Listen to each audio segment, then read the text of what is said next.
પ્રિય વૈષ્ણવો, જય શ્રી કૃષ્ણ। આજે આપણે બધા એક એવા અલૌકિક ભાવમાં પ્રવેશ કરવાના છીએ કે જ્યાં હૃદયની તાપ, ચિંતા અને ઉશ્કેરાટ ધીમે ધીમે શાંત થઈને એક અદ્ભુત શીતળતાનો અનુભવ કરશે।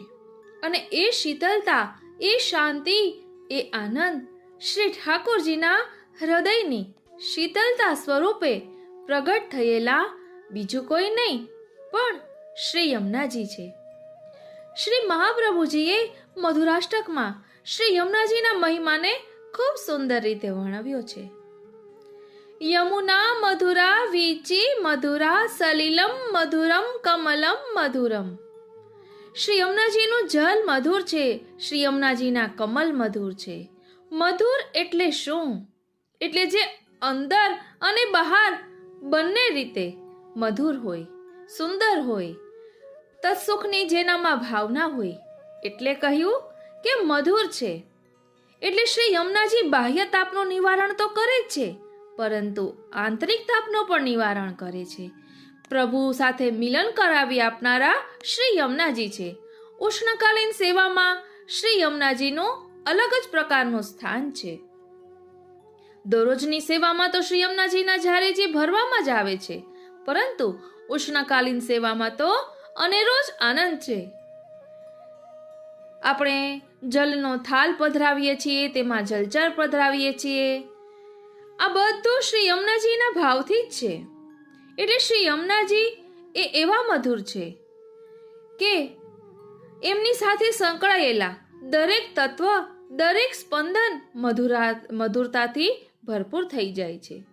એટલે આ મધુરતા માત્ર શબ્દોમાં નથી, એ તો એક અનુભૂતિ છે। એવી અનુભૂતિ કે જેમાં પ્રવેશ કરીએ ને ત્યારે મનની અંદર રહેલો તાપ ઓગળી જાય, મનના દોષ દૂર થઈ જાય, હૃદયમાં માત્ર અને માત્ર શાંતિ અને પ્રભુ પ્રેમ જ રહી જાય। તો ચાલો આપણે આજે શ્રી યમુનાજીના શીતલ, મધુર અને કૃપાભર્યા સ્વરૂપમાં ભાવમગ્ન થવા માટે શ્રી યમુનાજીને પહેલા વિનંતી કરીએ। શું વિનંતી કરીશું? મનના મંદિરમાં પધારો રે મહારાણીમાં, મનના મંદિરમાં પધારો। તો ચાલો આપણે પણ એ મધુરતાનો અનુભવ કરીએ। શ્રી વલ્લભાધીશના જયઘોષ સાથે સત્સંગની શરૂઆત કરીએ।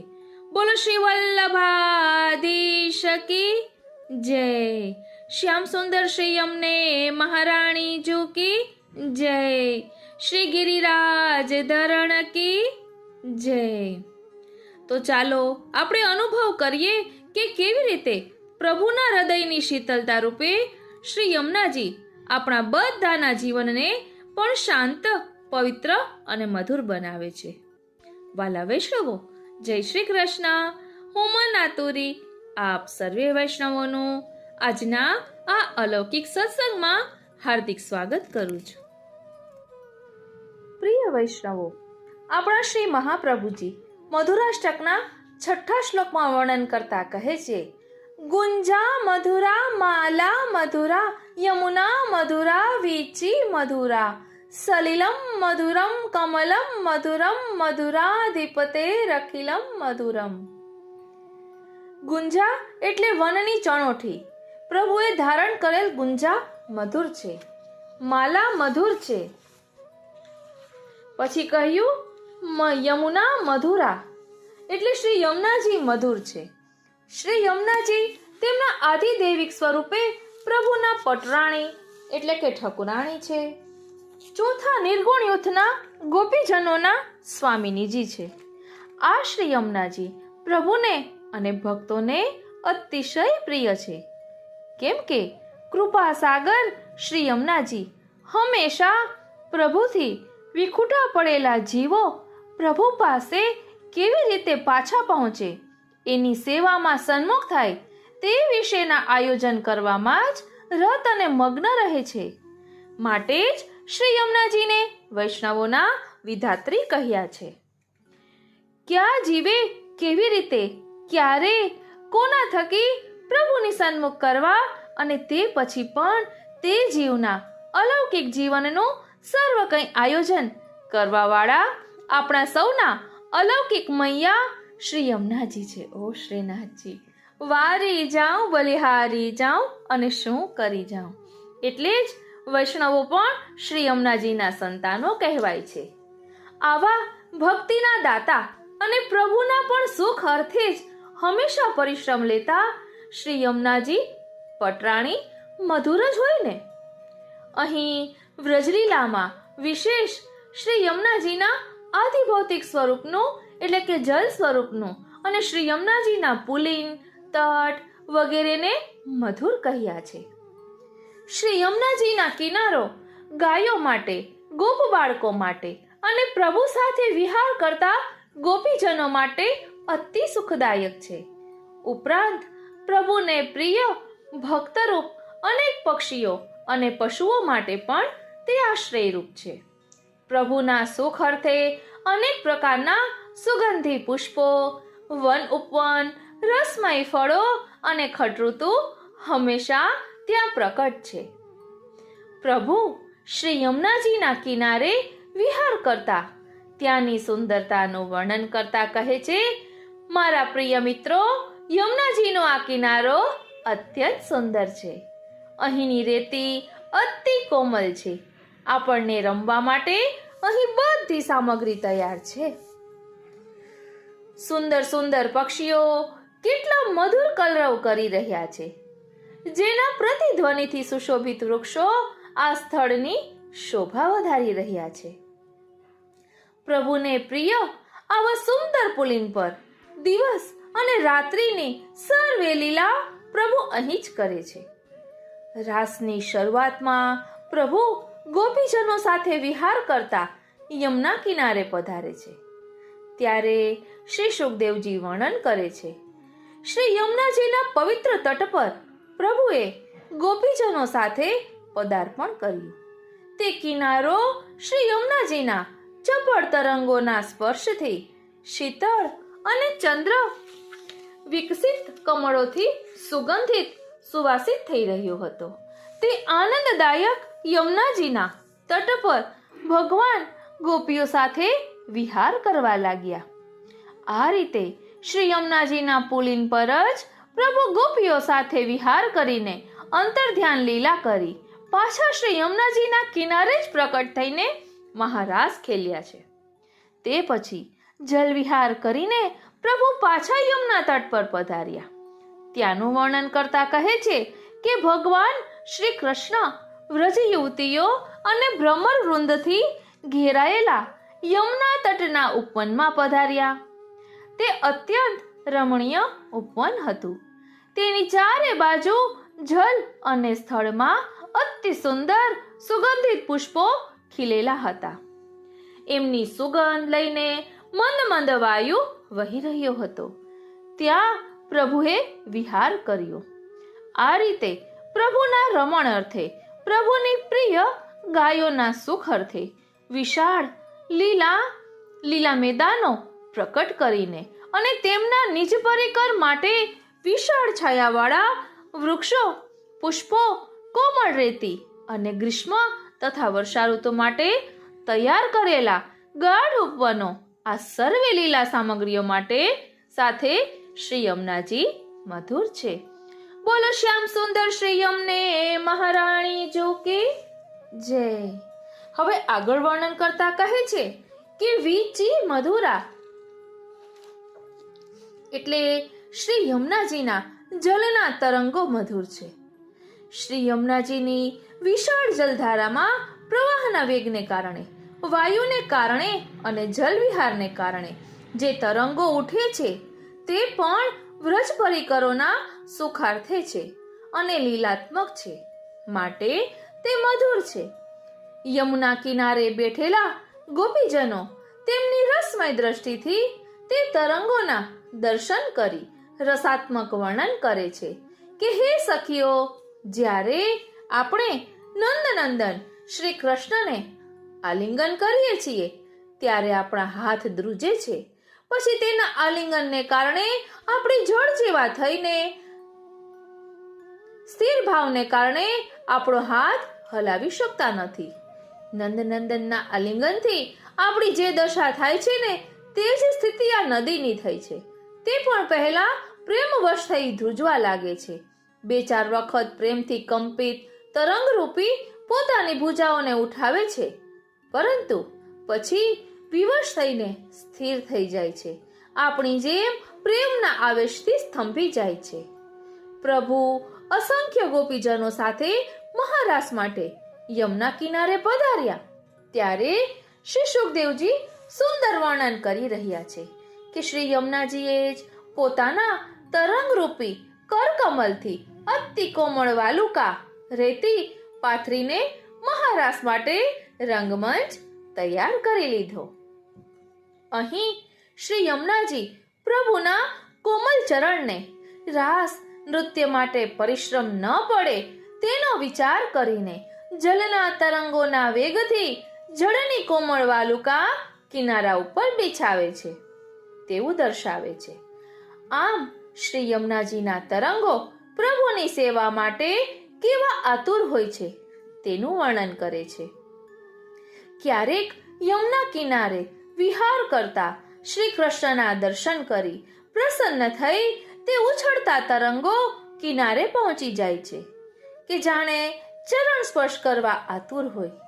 વળી તેની સાથે ચરણમાં ભેટ કરવા પોતાના કમલો પણ કિનારે સુધી લઈ જાય છે અને પ્રભુના ચરણમાં અર્પણ કરે છે. આ શ્રી યમુનાજીના ઉઠતા તરંગોને ભક્તોના ભાવ સાથે પણ સરખાવાય છે. પ્રભુ સાથે જલક્રીડા કરતા ગોપીઓના હૃદયમાં આનંદના અનેક મનોરથોના તરંગો ઉઠે છે. તે ભાવ તરંગો શ્રી યમુનાજીના કૃપાપાત્ર જીવોના હૃદયમાં પણ વીચી રૂપે પ્રકટ થાય છે, જેના થકી તે જીવોના હૃદયમાં પ્રભુના સુખ અર્થે નિત નવા મનોરથો પ્રકટ થાય છે. આ શ્રી યમુનાજીના તરંગો સંપૂર્ણ રીતે રાસ સ્વરૂપ પ્રભુ અને તેવા રસરૂપ લીલા પરિકર સાથે સંલગ્ન હોવાથી શ્રી યમુનાજીના આવા મળો મધુર છે. બોલો શ્યામ સુંદર શ્રી યમને મહારાણી જો કી જય. હવે આગળ વર્ણન કરતા કહે છે કે સલિલમ મધુરમ એટલે શ્રી યમુનાજીનું જલ મધુર છે.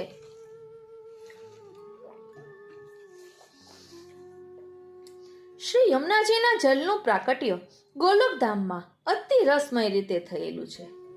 રસરૂપ ગોલોક નાયકના હૃદયમાં જ્યારે નિજ ભક્તો પર અતિશય પ્રેમ ઉમળ્યો ત્યારે તેમના હૃદયમાંથી જે પ્રેમ ધારા બહાર વહિત થઈને તે શ્રી યમુનાજીના સલીલ એટલે કે જલ કહેવાય છે એવું પુરાણોમાં વર્ણન આવે છે, જેને પ્રભુના પ્રેમની ધારા રૂપે જ બતાવેલી છે. ગોલોકધામથી કલિંદ પર્વત ઉપર અને ત્યાંથી વ્રજમાં પ્રભુના સુખ અર્થે પધારેલા શ્રી યમુનાજીના જળ સંપૂર્ણ સ્વરૂપાત્મક અને લીલાત્મક છે. આ જલ સ્વરૂપાત્મક હોવાથી પ્રભુની વેણોની પણ અસર તેના પર કેવી રીતે થાય છે તેનું વર્ણન કરતા ગોપીઓ પરસ્પર કહે છે કે યમુના નદીના જલ પ્રભુની વેણો સાંભળીને કેવા સ્થિર થઈ જાય છે અને પછી તે નીર પ્રભુના ચરણરજની ઈચ્છા કરે છે કે અમારા પ્રિયતમની રજ વાયુ અમને પહોંચાડી દે અને એ પ્રાપ્ત કરીને અમે કૃતાર્થ થઈએ. જાણે પ્રભુના ચરણરજની પ્રાપ્તિ માટે કોઈ સ્થિર નતમસ્તક ઊભા રહી જાય કે હમણાં ઉડીને રજ પ્રાપ્ત થશે, તેવી રીતે તે નીર સ્થિર થયા છે. પ્રભુએ પોતાની યોગ માયાથી 6 મહિનાની એક રાત્રિ કરી મહારાસ યમુના કિનારે કર્યો. પછી પરિશ્રમિત થયેલા સર્વેના પરિશ્રમ નિવારણ અર્થે જલવિહાર કરે છે. તેનું વર્ણન આવે છે કે જેમ થાકેલો ગજરાજ નદીઓના કિનારા તોડતો હાથણીઓ સાથે જલમાં પ્રવેશ કરે ને, તેમ લોક અને મર્યાદાનું અતિક્રમણ કરવા વાળા ભગવાને પોતાનો શ્રમ દૂર કરવા માટે ગોપીઓ સાથે જલ ક્રીડા કરવાના ઉદ્દેશ્યથી શ્રી યમુનાજીના જળમાં પ્રવેશ કર્યો. હે પરીક્ષિત, યમુના જલમાં ગોપીઓ પ્રેમ ભરી દ્રષ્ટિથી ભગવાન તરફ જોઈ જોઈને અને હસી હસીને પોતાના વક્ષસ્થલના કેસરથી રંગાયેલ યમુના જળ તેમના પર ખૂબ છાંટતી હતી. તેઓએ જળ ઉલેચી ઉલેચીને પ્રભુને ખૂબ સ્નાન કરાવ્યું. ત્યારે વિમાનોમાં બેઠેલા દેવતાઓ પુષ્પોની વૃષ્ટિ કરીને તેઓની સ્તુતિ કરવા લાગ્યા. આ પ્રમાણે યમુના જલમાં સ્વયં આત્મારામ ભગવાન શ્રી કૃષ્ણ ગજરાજની જેમ જલવિહાર કર્યો.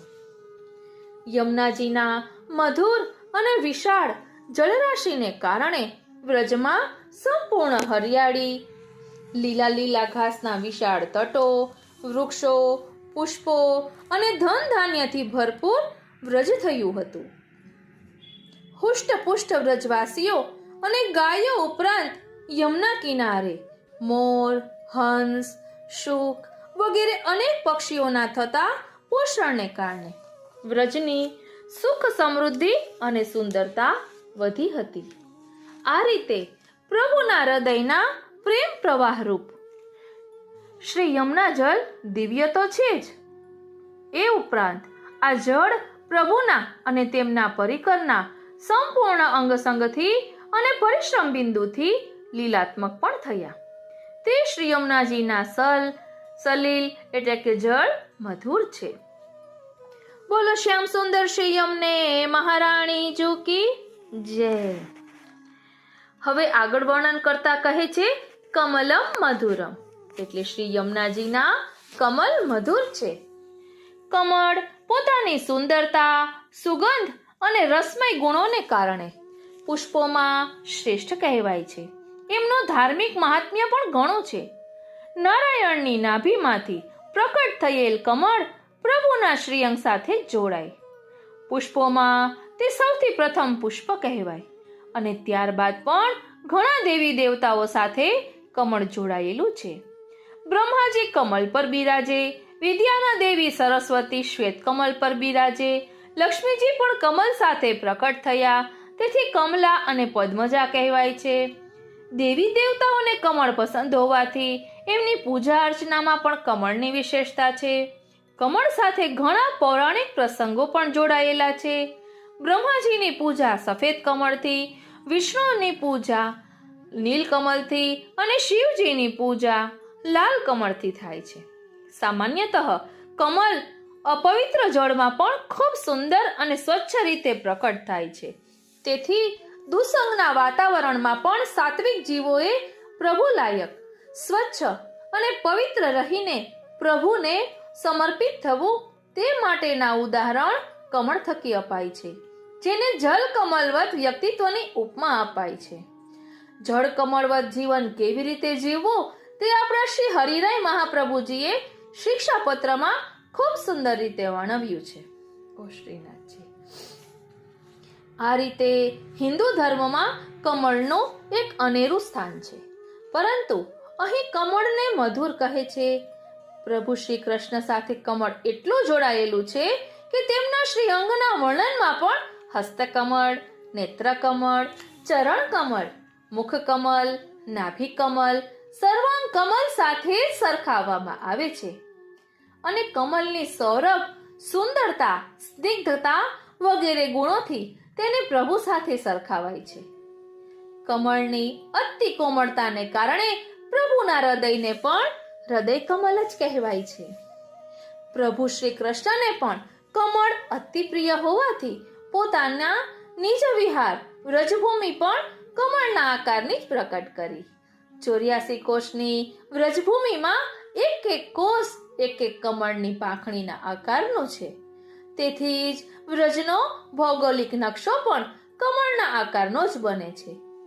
વ્રજના પૌરાણિક વર્ણનોમાં ઘણા કમળના તાલ, તળાવોના વર્ણન આવે છે. આજે પણ વ્રજના ઘણા ગામોમાં કમલ તલૈયા જોવા મળે છે. વેણુગીતમાં ભિન્ન ભિન્ન રંગના કમળોની માળા અને કુમુદીની માળા, ઉત્પલ માળા, પ્રભુએ ધારણ કરી છે તેનું સુંદર વર્ણન કર્યું છે. પરંતુ શ્રી યમુનાજીના કમળ પ્રભુને વિશેષ પ્રિય છે. તે શ્રી યમુનાજીનું જલ પ્રભુનું લીલા વિહારનું સંપૂર્ણ શ્રીઅંગના શ્રમબિંદુ યુક્ત છે. તે જલથી સિંચાયેલ કમળમાં પૂર્ણતયા રસમયતા હોય જ. તેથી શ્રી યમુનાજીના તે કમળોને પ્રભુ હસ્તમાં અને માળાઓમાં ધારણ કરે છે. તે કમળ સંપૂર્ણપણે દિવ્ય જળથી સિંચાયેલું હોવાથી તે કમળોની દિવ્ય સુગંધથી ભ્રમરો પણ ખેંચાઈને તેના મકરંદ પાન કરતા રહેતા, જાણે કે પ્રભુના શ્રવરસ મકરંદને ભોગવી રહ્યા હોય ને એવું લાગે છે. શ્રી સુખદેવજી વૃંદાવનની ગ્રીષ્મ ઋતુના વર્ણનમાં કહે છે કે વૃંદાવનમાં વાયુ પ્રસરી રહ્યો હતો. તેમાં લાલ પીળા તાજા ખીલેલા અને પહેલાના ખીલેલા શ્વેત કમળ, ઉત્પલ, નીલકમલ નામના કમળોના પરાગરેણુને હરી લાવતો. સુગંધિત વાયુ વૃંદાવન વિહારી ગોપ બાળકોને અને ભગવાન શ્રી કૃષ્ણ બલદેવને તથા ગૌધનને ગ્રીષ્મના તાપનો અનુભવ થવા દેતો ન હતો. આ રીતે શ્રી યમુનાજીના કમળો પ્રભુને સુખમય છે અને તે કમળો પ્રભુના શ્રમ રસ મકરંદની સુગંધથી સૌને સુખ આપનારા છે. માટે કહ્યું તે કમળ મધુર છે. એટલે જ આપણા ઠાકોરજી માટે કહીએ છીએ ને, મધુરાધિપતેરખિલમ મધુરમ મધુરાધિપતેરખિલમ મધુરમ. પ્રિય વૈષ્ણવો, શ્રી ઠાકોરજીના હૃદયની શીતળતા એટલે શ્રી યમુનાજી એવું શા માટે કહ્યું હશે? કારણ કે ઠાકોરજીને પણ ભક્તોના મિલન માટેનો વિરહતાપ રહે છે અને એ વિરહતાપને દૂર કરનારા શ્રી યમુનાજી છે. આપણે બધા જાણીએ છીએ કે ભગવાન કૃષ્ણથી વિખૂટા પડેલા જે જીવો ભૂતલ પર આવ્યા તેને ફરી પાછા પ્રભુ સુધી પહોંચાડવાનું પ્રણ શ્રી યમુનાજીએ લીધું છે, જેનું વર્ણન 41 પદમાં મળી આવે છે. એટલે શ્રી યમુનાજી હંમેશા તત્સુખનો વિચાર કરનારા છે. આપ કૃપાના દ્વાર કહેવાય છે. જગત મેં શ્રી યમુનાજી પરમ કૃપાલ, વિનતી કરત તુરત સુનલીની ભઈ મોપે દયાલ. એટલે એક ભક્તને પ્રભુનો વિરહ સહન થતો નથી એટલે યમુનાજીને વિનંતી કરે છે.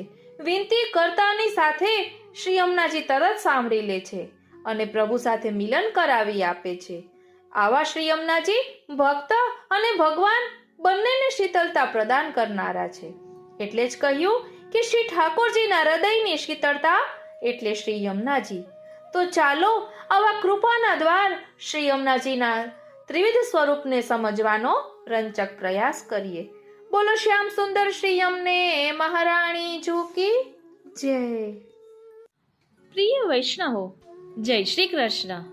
કહેવાય છે ને, જગત મેં શ્રી યમુનાજી પરમ કૃપાલ. શ્રી યમુનાજી કૃપા શક્તિ છે. એમની કૃપાથી ભક્તોને શ્રી ઠાકોરજી મળે છે. તદુપરાંત શ્રી ઠાકોરજી ભક્તને વશ થઈને રહે છે અને આ દાન કરવાનું અલૌકિક સામર્થ્ય આપણા શ્રી યમુનાજીમાં છે. આ દાન ભક્તોને શ્રી યમુનાજી કરે છે. પુષ્ટિ માર્ગમાં આ જ ભાગ્ય અને સૌભાગ્ય છે. એટલે જ કહ્યું ને કે ભાગ્ય સૌભાગ્ય શ્રી યમને જ ઉદેઈ. એટલે આપણા ભાગ્યમાં હોય તે તો આપે, પરંતુ ભાગ્યમાં ના હોય ને તે પણ શ્રી યમુનાજી આપે છે. કારણ કે આપ કૃપાના દ્વાર છે. ભગવાનના મિલનમાં જે અંતરાયો હોય તે શ્રીનાથજી, ઓ શ્રીનાથજી, તે શ્રી યમુનાજી દૂર કરીને ભગવાનની લીલા પ્રાપ્તિ કરાવે છે. શ્રી મહાપ્રભુજીએ યમુનાષ્ટક ગ્રંથમાં યમુનાજીના અષ્ટવિધ ઐશ્વર્યોનું વર્ણન કર્યું છે. શ્રી યમુનાજી પુષ્ટિ જીવો અને પુષ્ટિ પ્રભુના સંબંધ વચ્ચે આવતા પ્રતિબંધોને દૂર કરીને ભગવત અનુભવ યોગ્ય શુદ્ધિ કરનારા છે. માટે સર્વ લૌકિક વાતો છોડીને કેવળ ને કેવળ શ્રી યમુનાજીને ભજો. જીવના કોઈ કાર્ય કે કોઈ દોષો સામે તે જોતા નથી.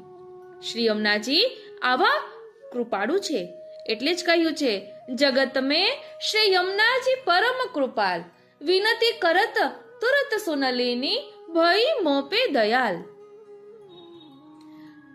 શ્રી મહાપ્રભુજી સમજાવે છે કે શ્રી યમુનાજીની કૃપાથી સૌભાગ્યવાળા જે ભક્ત તેને શ્રીનાથજી તુરંત મળે છે. પુષ્ટિજીવોને શ્રી યમુનાજી પુષ્ટિ પ્રભુના પ્રિય બનાવે છે. શ્રી યમુનાષ્ટક ગ્રંથમાં વર્ણિત શ્રી યમુનાજીનું એ ઐશ્વર્ય છે. હમણાં જ આપણે યમુનાષ્ટકનું ભાવદર્શન કર્યું હતું. નિકુંજ લીલાના અનુભવ સાથે એવો અનેરો આનંદ આવ્યો કે કોઈ શબ્દ નથી. આપને આનંદ આવતો હોય તો જરૂરથી કોમેન્ટ બોક્સમાં જણાવશો. ફક્ત જય શ્રી કૃષ્ણ, જય શ્રી વલ્લભ કે જય શ્રી યમુનાજી કંઈ પણ લખશો ને તો પણ ચાલશે. આપની ભાવના અમાર સુધી જરૂરથી પહોંચાડશો. અહીં કહે છે કે જેના સંગથી ગુણગાન શ્રવણ કરવાથી, એટલે કે જેના સંગથી શ્રી ઠાકોરજીના ગુણગાન શ્રવણ કરવાથી શ્રી ઠાકોરજીની લીલા રસને આપણે સમજી શકીએ છીએ. એવા રસોમય સહ રસરૂપ પ્રભુની પ્રાપ્તિ કરાવનારા શ્રી યમુનાજી છે. અને શ્રી વલ્લભની કૃપા વગર શ્રી યમુનાજીની કૃપા પણ દુર્લભ છે. એટલે કહે છે કે જેની ઉપર શ્રી વલ્લભની કૃપા છે તેને શ્રી યમુનાજી સદાવશ થઈને રહે છે અને તે શ્રી યમુનાજીના પુષ્ટિ સ્વરૂપને જાણી શકે છે. તેને શ્રી યમુનાજી સર્વસ્વનું દાન કરે છે. બોલો શ્યામ સુંદર શ્રી યમને મહારાણી ઝૂકી જય. વાલા વૈષ્ણવો, આવા કૃપાના દ્વાર શ્રી યમુનાજીના ત્રિવિધ સ્વરૂપને સમજવાનો આજે આપણે પ્રયત્ન કરીશું. કારણ કે જગત મેં શ્રી યમુનાજી પરમ કૃપાલ. તો જીવનું સાચું સૌભાગ્ય શું છે? તો કહે છે કે શ્રી યમુનાજીની કૃપા પ્રાપ્ત કરવી, ભગવદીઓના સંગમાં રહીને પ્રભુના ગુણગાન સાંભળવા અને હૃદયને એવું શુદ્ધ બનાવવું કે તેમાં શ્રી ઠાકોરજીને પધારવાનું મન થાય. જેનો જેટલો અધિકાર હોય ને એટલો જ રસ એ પચાવી શકે છે. આ પુષ્ટિ માર્ગનો અદ્ભુત સિદ્ધાંત છે. અનુભવી બિના અનુભવ કહા જા નહીં, જાકો પિયા નહીં ચિત્ત ચોરે, પ્રેમ કે સિંધુ કો મરમ જાન્યો નહીં, સુર કહે કહા ભયો દેહ બોરે. હવે ભગવાન ભક્તને વશ થઈને રહે એવી અલૌકિક કૃપાનું દાન કરનારા શ્રી યમુનાજી છે. આપણા શ્રી મહાપ્રભુજીએ શ્રી યમુનાષ્ટક શ્લોકમાં પણ શ્રી યમુનાષ્ટક ગ્રંથમાં પણ શ્રી યમુનાજીના ત્રિવિધ સ્વરૂપને દર્શાવ્યા છે. શ્રી યમુનાજીના ત્રિવિધ સ્વરૂપની વાત કરીએ તો આધિભૌતિક સ્વરૂપ, આધ્યાત્મિક સ્વરૂપ અને આધિદૈવિક સ્વરૂપ. પુષ્ટિ માર્ગમાં બે મૈયા સુપ્રસિદ્ધ છે. એક શ્રી યશોદા મૈયા અને બીજા શ્રી યમુના મૈયા. શ્રી યશોદાજી એ ભગવાન શ્રી કૃષ્ણના મૈયા છે, તો શ્રી યમુનાજી એ ભક્તોના મૈયા છે. શ્રી મહાપ્રભુજીએ સમજાવ્યું છે કે દરેકના ત્રણ સ્વરૂપ હોય: આધિદૈવિક સ્વરૂપ, આધ્યાત્મિક સ્વરૂપ અને આધિભૌતિક સ્વરૂપ. વ્રજમંડળમાં શ્રી યમુનાજી સરિતા રૂપે વહે છે અને આપણે જે દર્શન કરીએ છીએ એ આધિભૌતિક સ્વરૂપ ભૂતલ પર પ્રકટ છે. અને યમયાતનાથી મુક્તિ આપવાની તથા સર્વદોષ હરવાની જે શક્તિરૂપ છે એ આધ્યાત્મિક સ્વરૂપ છે. અને ગોલોકધામમાં શ્રી પ્રભુના ચોથા મહારાણી ચતુર્થ પ્રિયા શ્રી યમુનાજી બિરાજે છે. શ્યામ સ્વરૂપા એ શ્રી યમુનાજીનું આધિદૈવિક સ્વરૂપ છે. તો ચાલો શ્રી યમુનાજીના આ ત્રિવિધ સ્વરૂપને સમજવાનો રંચક પ્રયાસ કરીએ. શ્રી યમુનાજીના ચરણ સરોવરની મીન બની જઈએ. શ્રી યમુનાજીના જલમાં રહેતા જલચર બની જઈએ કે જેના કારણે શ્રી યમુનાજીની કૃપાનો સતત અનુભવ થતો રહે. અને એટલું જ નહીં, આપણને મન થાય ને શ્રી યમુનાજીને નિરખવાનું, તો આપણે એને નિરખી શકીએ. નૈન ભર દેખ અબ ભાનુ તનયા. તો ચાલો હવે શ્રી યમુનાજીના ત્રિવિધ સ્વરૂપને સમજીએ. વાલા વૈષ્ણવો, આ સંકલન નિત્યલીલા પૂજ્યપાદ ગોસ્વામી 108 શ્રી ઇન્દિરા બેટીજીના વચનામૃતમાંથી સંકલન લીધું છે. ખૂબ સુંદર છે. તો ચાલો એ લીલા રસનો અનુભવ કરીએ. શ્રી વલ્લભના જયઘોષ સાથે સત્સંગની શરૂઆત કરીએ. બોલો શ્રી વલ્લભાધીશ કી જય. શ્યામ સુંદર શ્રી અમને મહારાણી ઝૂકી જય. વાલા વૈષ્ણવો, જય શ્રી કૃષ્ણ. હું માના તુરી આપ સર્વે વૈષ્ણવોનું શ્રી યમનાષ્ટક રસપાનના અલૌકિક સત્સંગમાં હાર્દિક સ્વાગત કરું છું. આજે આપણે શ્રી યમુનાજીના ત્રિવિધ સ્વરૂપોનું ભાવ દર્શન કરીશું. નયન ભર દેખ અબ ભાનો તનયા. શ્રી યમુનાજીના ત્રિવિધ સ્વરૂપો. આ સંકલન નિત્યલીલા પૂજ્યપાદ ગોસ્વામી 108 શ્રી ઇન્દિરા બેટીજી મહોદયાશ્રીના વચનામૃતમાંથી લીધેલું છે. આપણે એમના ચરણારવિંદમાં વિનંતી ધરીએ કે અહીં દર્શાવેલા ભાવને અમે અમારા આત્મપટલ પર ધારણ કરી શકીએ એવી કૃપા કરો. સાયંકાળની સુરખી શ્રી ઠકુરાણી ઘાટ પર ઉતરી આવી હતી. ઘાટ પર કદલી વૃક્ષોની લતાપતાથી મઢેલી નિકુંજ સિદ્ધ કરવામાં આવી હતી. શ્રી યમુનાજીના શીતળ જળ પરથી સરતો સમીર નિકુંજમાં પુષ્પોની પરિમલથી ભીનો બની સુખદાતાનો અનુભવ કરાવતો હતો. નિકુંજની મધ્યમાં ફૂલનો કલાત્મક ઝૂલો સિદ્ધ થયો હતો. ઝૂલા પર શ્રી ભાનુતનયા સાથે શ્રી નટવર નાગર બિરાજ્યા હતા. શ્રી યુગલ સ્વરૂપે પુષ્પના વસ્ત્ર આભૂષણ ધારણ કર્યા હતા. શ્રી છબીલાજી મલ્લકા ચુટીપારામાં શોભતા હતા. શ્રી યમુનાજીએ પુષ્પકળીના સાડી ચોળી ધારણ કર્યા હતા. આજે મથુરાથી અનાયાસ હવેલી સંગીતના ખ્યાતનામ કીર્તનકાર મુરલીધરજી આવ્યા હતા. એમણે મંગલાચરણનો મંગલ પ્રારંભ કર્યો. એમની સાથે પદગાનમાં બચુભાઈ અને વિઠ્ઠલભાઈ પણ જોડાયા. વાયોલિન, વેણુ, સારંગીના સૂરો રામકલી રાગની જમાવટ કરતા હતા. તિહારો દરસ હો પાઉં શ્રી યમુનાજી, તિહારો દરસ હો પાઉં. શ્રી ગોવર્ધન શ્રી વૃંદાવન વ્રજરજ અંગ લગાઉં. દિન દસે 5 રહો શ્રી ગોકુલ, શ્રી ઠકુરાની ઘાટ નહાઉં. દાસન કે ઉપર કરો કૃપા, સંતન કે સંગ આઉં.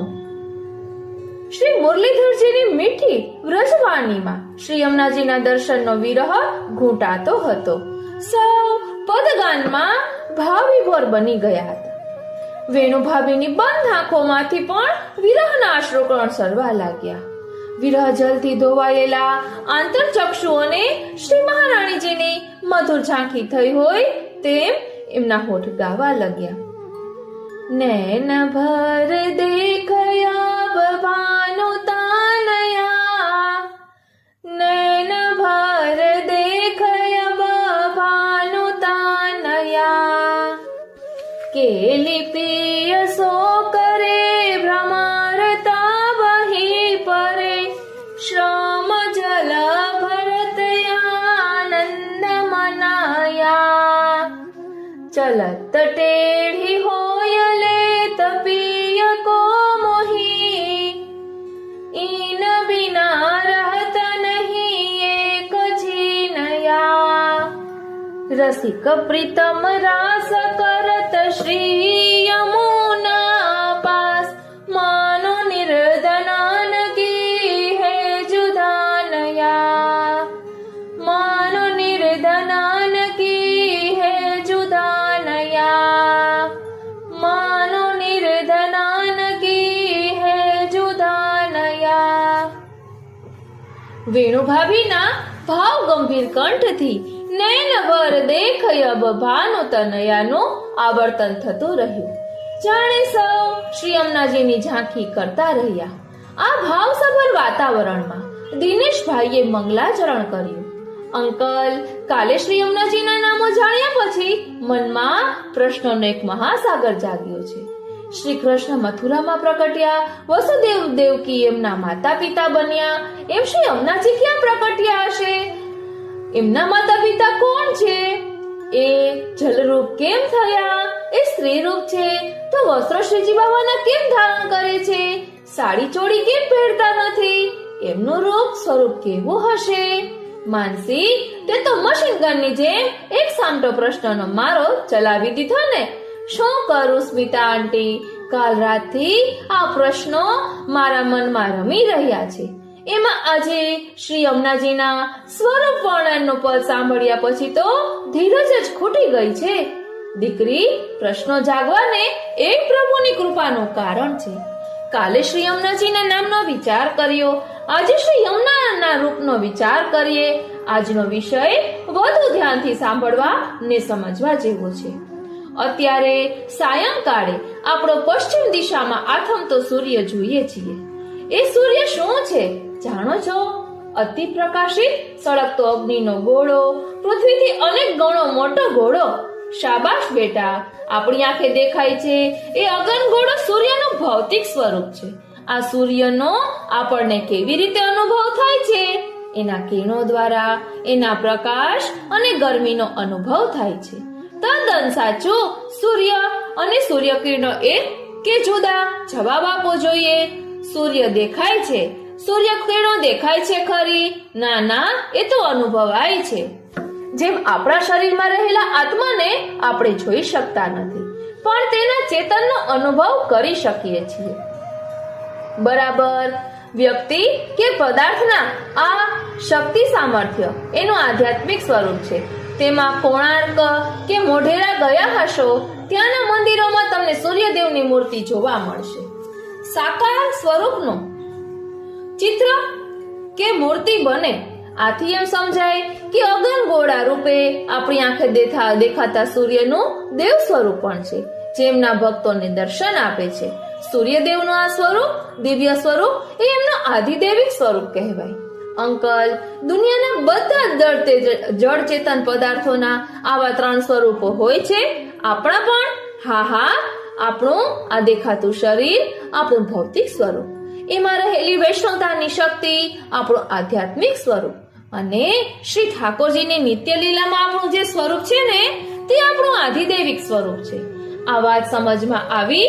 જુઓ, નાથદ્વારામાં શ્રીજી બાવાના દર્શન થાય તે એક સ્વરૂપ, ગિરરાજ ધારણ કરવાની શક્તિ એમનું બીજું સ્વરૂપ, અને સખાઓ સાથે વ્રજમાં સાક્ષાત ખેલે એમનું ત્રીજું સ્વરૂપ. આમ શ્રીજી બાવા એક પણ 3 દ્રષ્ટિથી દર્શન આપે, તેમનો 3 રીતે અનુભવ થાય એવું શ્રી મહારાણીજીનું પણ સમજવાનું. હા, આપણી આ ભૌતિક આંખોથી આપણને શ્રી યમુનાજીના જળ સ્વરૂપે, ચિત્ર સ્વરૂપે કે મૂર્તિ સ્વરૂપે દર્શન થાય છે. આપણે આ 3 રૂપોને જળ કે કાલ્પનિક નથી માનતા. જેમ આપણા ભૌતિક શરીરની અંદર આત્મા રહેલો છે, ભલે આપણે તેને જોઈ શકતા નથી, તેમ જળમાં, ચિત્રમાં અને મૂર્તિમાં એની ભીતર મહારાણી સ્વરૂપે સાક્ષાત શ્રી યમુનાજી બિરાજે છે. શ્રીજી બાવાના જે સ્વરૂપના આપણે દર્શન કરી દંડવત પ્રણામ કરીએ છીએ, તે સ્વરૂપની ભીતર સાક્ષાત હસતા બોલતા શ્રીજી બાવા બિરાજે છે, એવી આપણને દ્રઢ શ્રદ્ધા છે જ. મને કવિ સુંદરમની પંક્તિઓ યાદ આવે છે. તેઓ મંદિરે દર્શન કરવા ગયા છે. બિરાજમાન મૂર્તિને પૂછે છે, તને પથ્થર તણી મૂર્તિને નમો?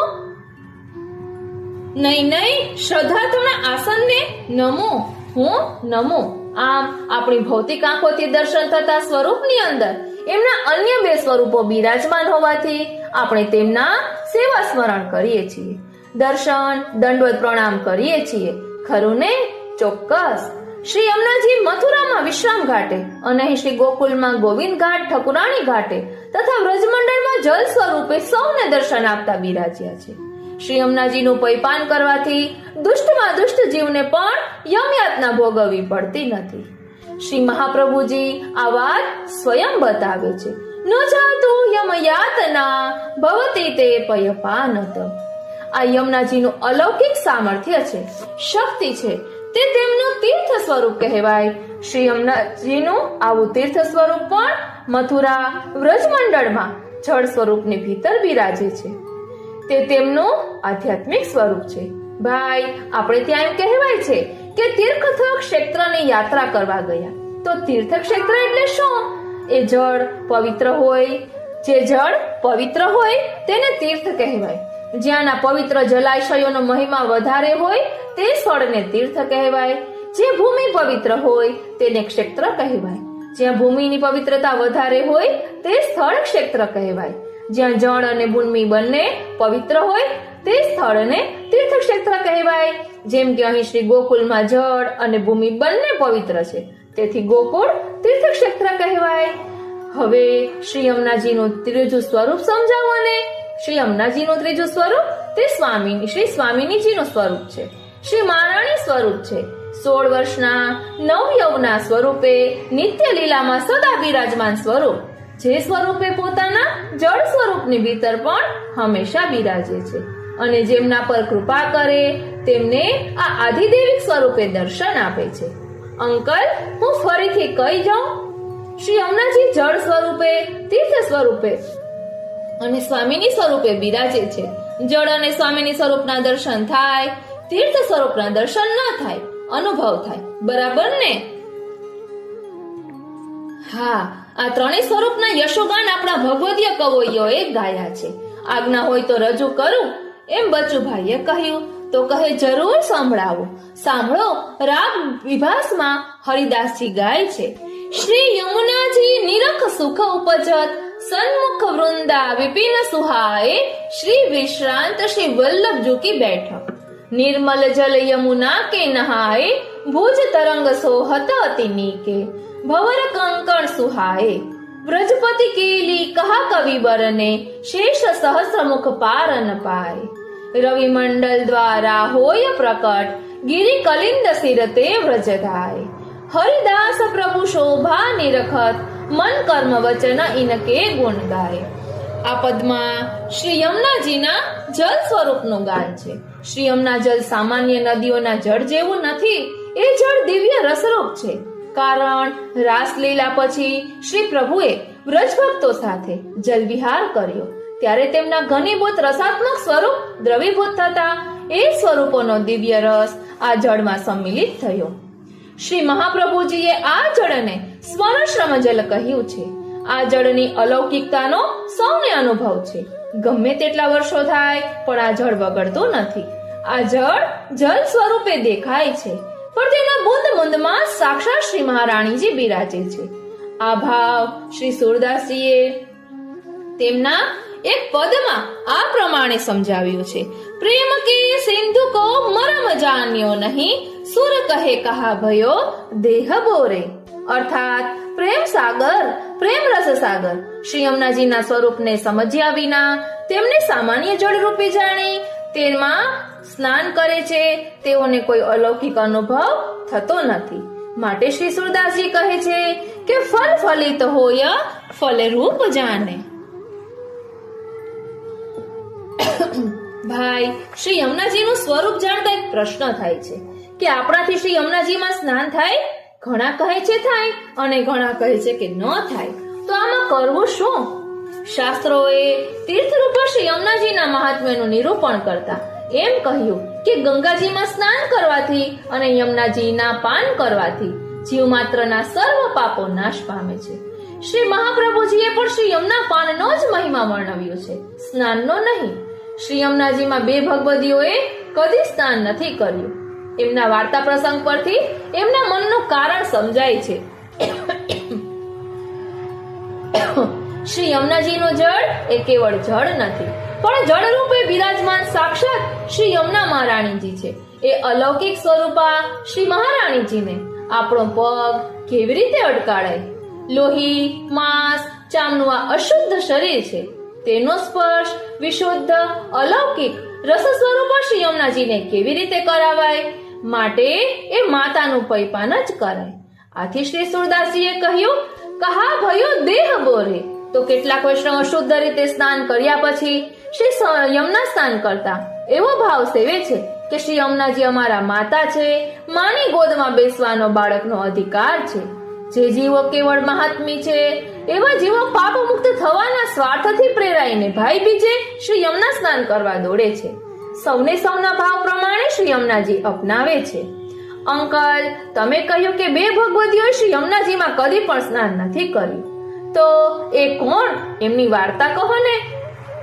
સાંભળો, એમાંના એક છે શ્રી કુમનદાસજી અને બીજા છે શ્રી ગોવિંદ સ્વામી. શ્રી કુમનદાસજી શ્રી મહાપ્રભુજીના સેવક અને શ્રી ગોવિંદ સ્વામી શ્રી ગુસાઈજીના સેવક. શ્રી કુમનદાસજી સદા શ્રી શ્રીનાથજી ફરી એકવાર શ્રીનાથજી. શ્રી કુમનદાસજી સદા શ્રી ગિરિરાજજીમાં જ રહ્યા. તેમણે કદી શ્રી યમુના પાર ગોકુળમાં નાવમાં બેસીને પણ જવાનું મન કર્યું નથી. એક વખત શ્રી ગિરધરજી અને શ્રી ગોકુલનાથજીએ તેમને ગોકુળ લઈ જવા પાછલી રાતે સત્સંગ કરવા બોલાવ્યા. ચાલતા ચાલતા સત્સંગમાં શ્રી કુમનદાસજી રસમગ્ન થઈ ગયા. તેમને ન તો તેમના દેહનું ભાન રહ્યું, ન સ્થળનું કે ન સમયનું. ભગવદ વાર્તામાં રાત વીતી ગઈ. સવારનો પ્રકાશ થયો. સામે શ્રી યમુનાજીના દર્શન થતા શરીરનું ભાન આવ્યું. શ્રી ગિરધરજી અને શ્રી ગોકુલનાથજીનો હસ્ત છોડાવી શ્રી ગિરિરાજજી તરફ ભાગ્યા. તેઓ શ્રી યમુનાજીના સ્મરણ કરી ગાતા ગયા. શ્રી યમુને રસ ખાન કો શીશ નાઉં, ऐसी महिमा जान भक्त को सुखदान, जोई मांगो सोई जो पाऊं, पतित पावन करन नाम लीनो तरन, दृढ़ कर गही चरण कहूं न जाऊं. कुंभनदास लाल गिरिधरन मुख निरखत, यही चाहत नहीं पलक लाऊं. શ્રી ગોવિંદ સ્વામીની પણ શ્રી યમુનાજીના સ્વરૂપમાં આવી પરમ આસક્તિ. એ કદી શ્રી યમુનાજીમાં સ્નાન ન કરે. એક વખત શ્રી બાલકૃષ્ણજી અને શ્રી ગોકુલનાથજી તેમનો બળજબરીથી હાથ પકડી શ્રી યમુનાજીના કિનારે લઈ ગયા અને જળમાં ડુબાડવા લાગ્યા. ત્યારે શ્રી ગોવિંદ સ્વામી પણ બળ કરી હાથ છોડાવી ત્યાંથી ભાગ્યા. તેમણે શ્રી યમુનાજીના સ્વરૂપનો પોતાનો થતો અનુભવ ગાયો. શ્યામ સંગ શ્યામ વહ રહી શ્રી યમુને, શ્યામ સંગ શ્યામ વહ રહી શ્રી યમુને, સુરત શ્રામ બિંદુ તે સિંધુ સિબાહી ચાલે, માનો યાતુર અલી રહી ન ભવને, કોટી કામ હિ વારુ રૂપ નયન નિહારો, લાલ गिरिधरन संग करत रामने, हरखी गोविंद प्रभु निरखीन की ओर, मानो नव दुल्हनी आई गवने, मानो नव दुल्हनी आई गवने, मानो नव दुल्हनी आई गवने. આથી આપણે જેમ શ્રીજી બાવાના ચિત્રજી અને મૂર્તિને સાક્ષાત સ્વરૂપ ગણી એમની સેવા કરીએ છીએ, તેમ શ્રી યમુનાજીના જળના લોટીજી કે ગાગર અથવા શ્રી યમુનાજીના રજની પણ સેવા કરવામાં આવે છે. શ્રી યમુનાજીના જલમાં પણ આવો સાક્ષાત સ્વરૂપ અનુભવ રાખવાનું આ ભગવદીઓએ શીખવ્યું છે. બચુભાઈ, હવે તીર્થરૂપા શ્રી યમુનાજીના મહાત્મ્યનું પદ સંભળાવો ને. કહે છે, જગત में श्री यमुना जी परम कृपाल, जगत में श्री यमुना जी परम कृपाल, बिनती करत तुरत सुन लीनी, भये मोह पे दयाल, जगत में श्री यमुना जी परम कृपाल, जो को जन करत निरंतर, तापे डर पत है, ताते डर पत है यमकाल, व्रजपति की अति ही प्यारी, कालिंदी सुमिरत होत निका, जगत में श्री यमुना जी परम कृपाल.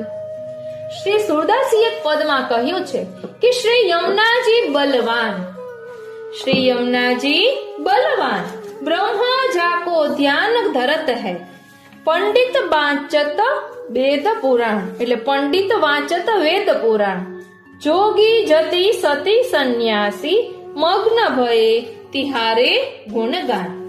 પણ આપણે શ્રી નંદદાસીની વાત યાદ રાખવા જેવી છે.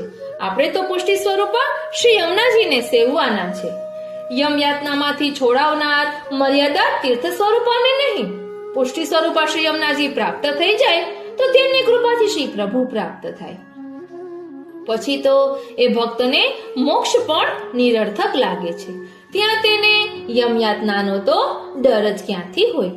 તે માટે શ્રી નંદાસી કહે છે, ભાગ્ય સૌભાગ્ય શ્રી યમુને જુદે, ભાગ્ય સૌભાગ્ય શ્રી યમુને જુદે, બાત લૌકિક તજો પુષ્ટિ યમુને ભજો, લાલ ગિરિધર નવર તબ મિલે.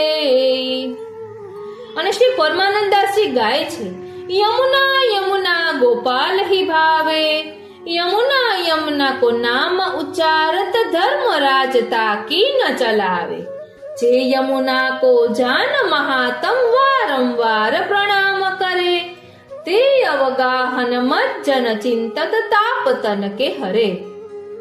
પદ્મ પુરાણ કથા યહ પાવન ધરની પ્રતિવારાહ કરે, તીર્થ મહાતમ જાન જગત ગુરુ સો પરમાનંદાસ લહે. અને એક પદમાં શ્રી યમુનાજીના મહાત્મ્યનું સુંદર વર્ણન છે. હતો એક પાપી હરિ નામ કોની જાપી, સદા કો શ્રાપી દેહ દુલના તો પુલકી, पर्यो है अनाथ कोई सगो नहीं साथ, जीवन में ओछ रही 7-5 पल की, गोकुल बिहारी झुकी कृपा होत न्यारी, नारी एक गगरी ले आई भरता की छींट चलकी, देखी जमदूत सबे गए नरपति पास, जाके सिर बुंद परी श्री यमुना जी के झलकी.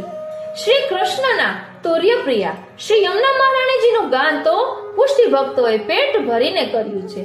સાંભળો. કેલી કલોલન દેખ યમુને, નંદ નંદન કે કુંવર કે, કેલી રસમતહી સુંદરી સંગલે સુગમ ભવને, અધર મધુપાન કર સુરત રસદાન, કર પિય પ્યારી નિત કરત રવને,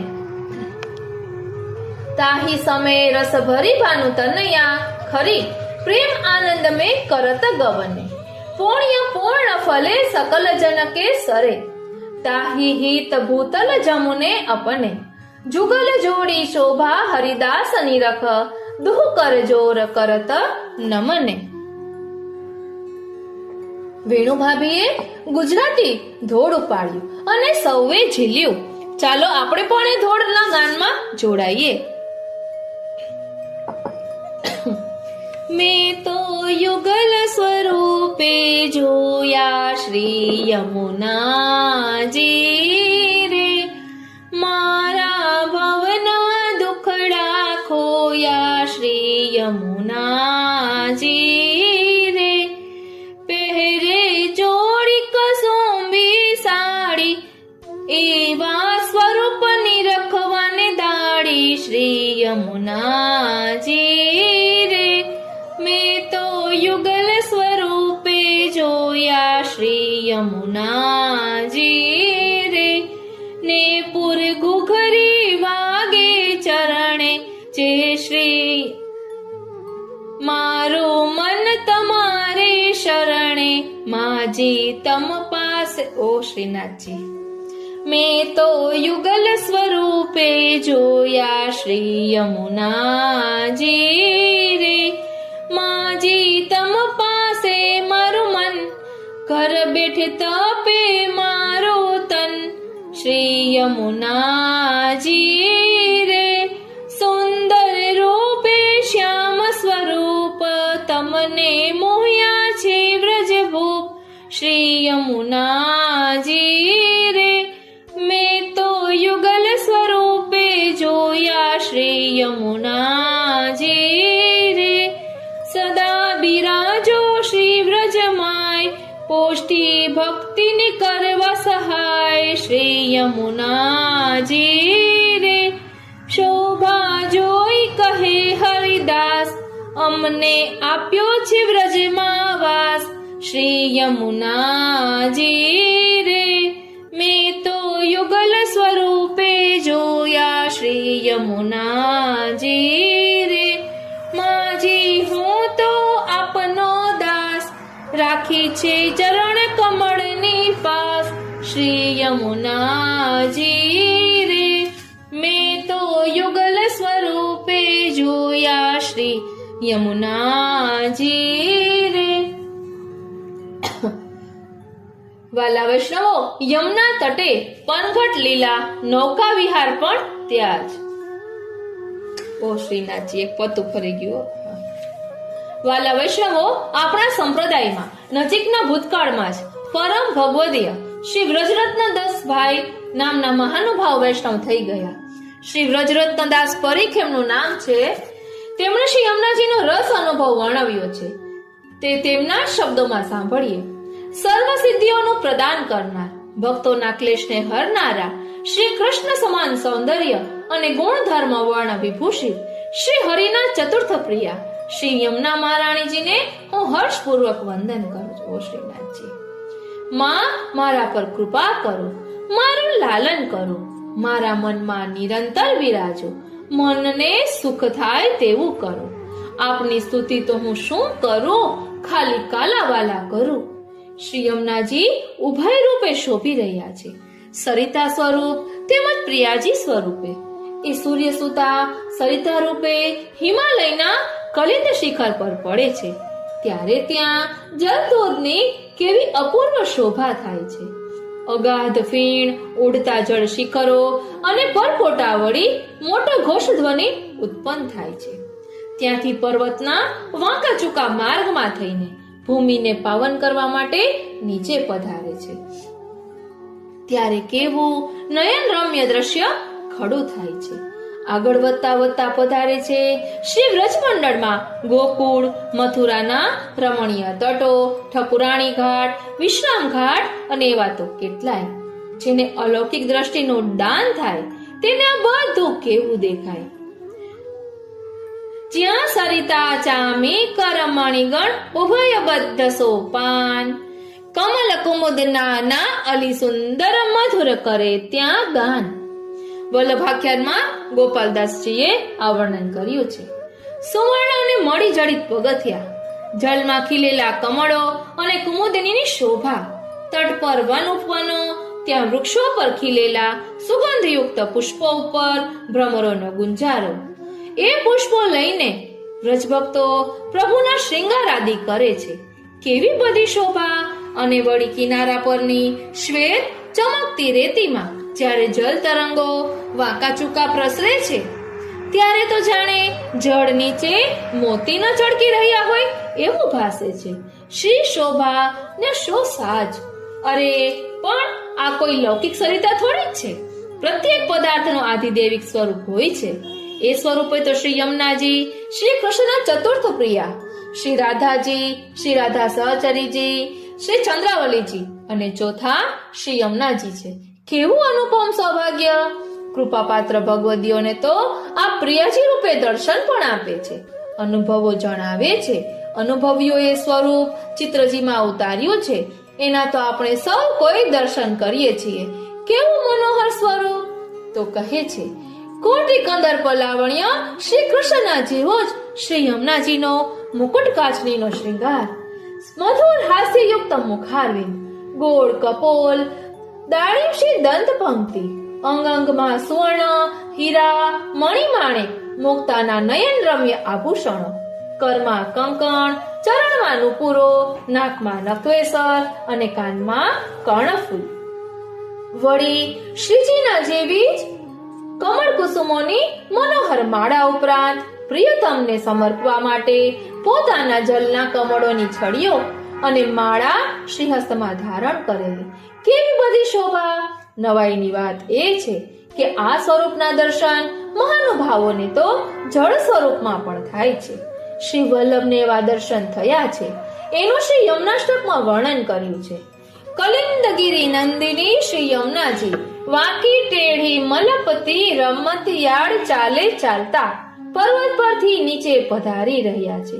પોતાના પ્રિયતમ કૃપાસાગર શ્રી કૃષ્ણને મળવા આતુર છે. ધસમસતા જઈ રહ્યા છે. ઉમંગ ઉત્સાહ માતો નથી.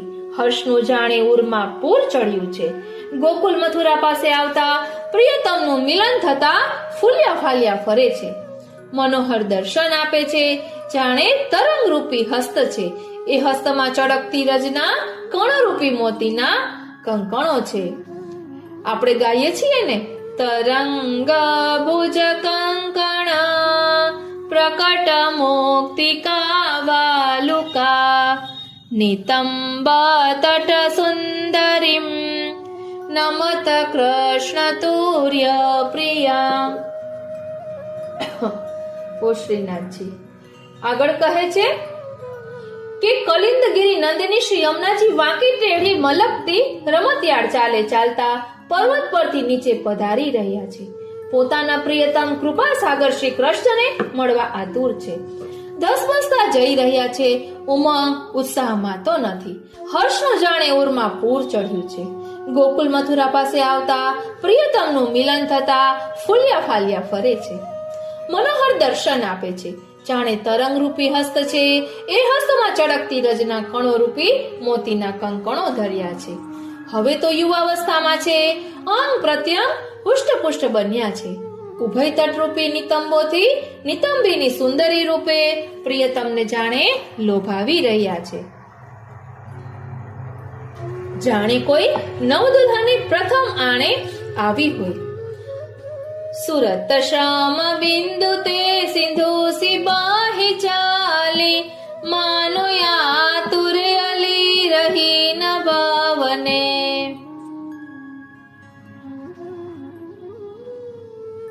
માનો નવ દુલ્હની આઈ ગવને.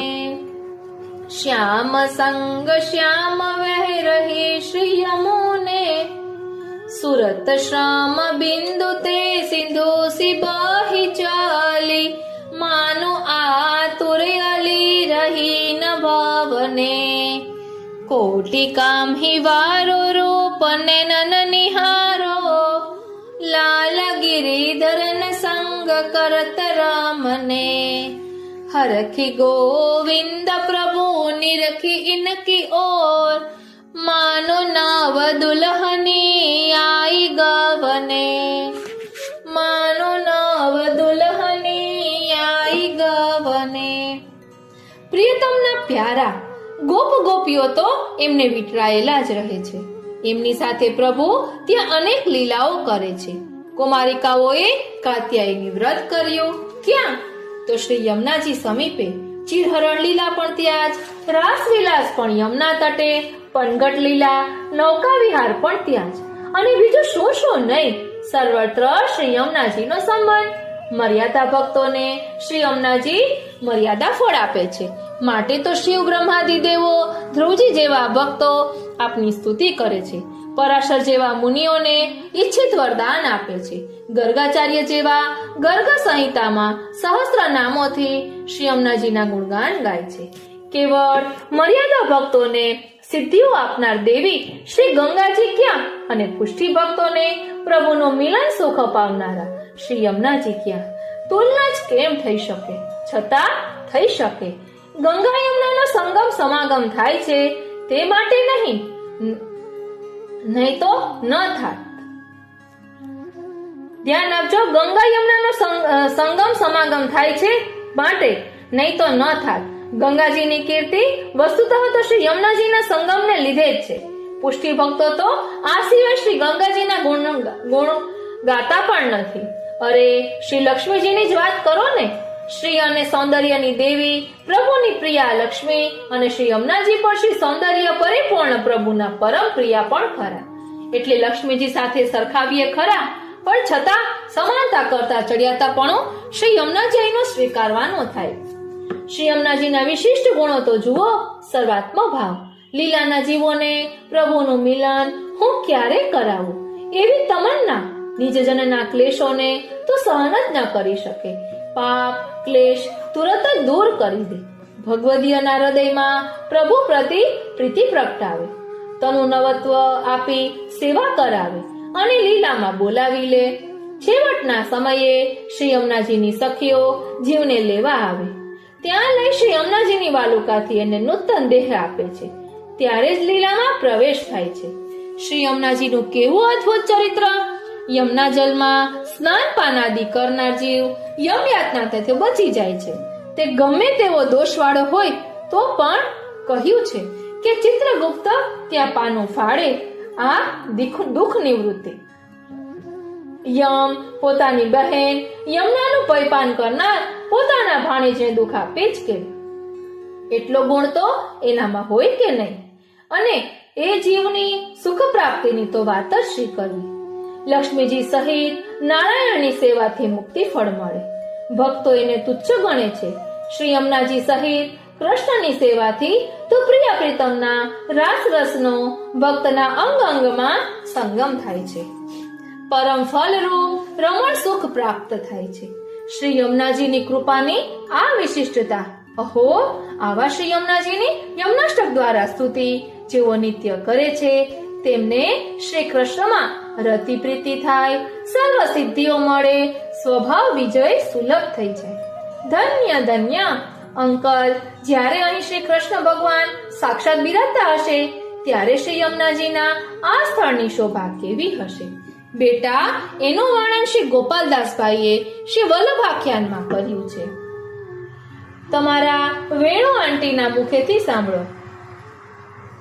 જ્યાં સરિતા ચામી કરમણીગણ ઉભય બદ્ધ સોપાન, કમલ કુમુદ નાના અલી સુંદર મધુપ કરે ત્યાં ગાન.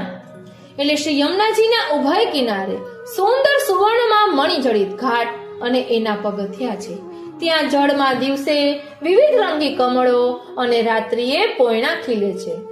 તેના પર ભમરા મધુર મધુર ગણગણાટ કરતા ગુંજે છે.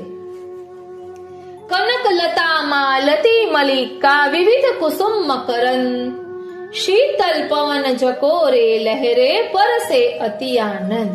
ત્યાં ચોમેર સુંદર વનોમાં વિવિધ વૃક્ષો લતાઓ પર સુગંધી પુષ્પો ખીલ્યા છે.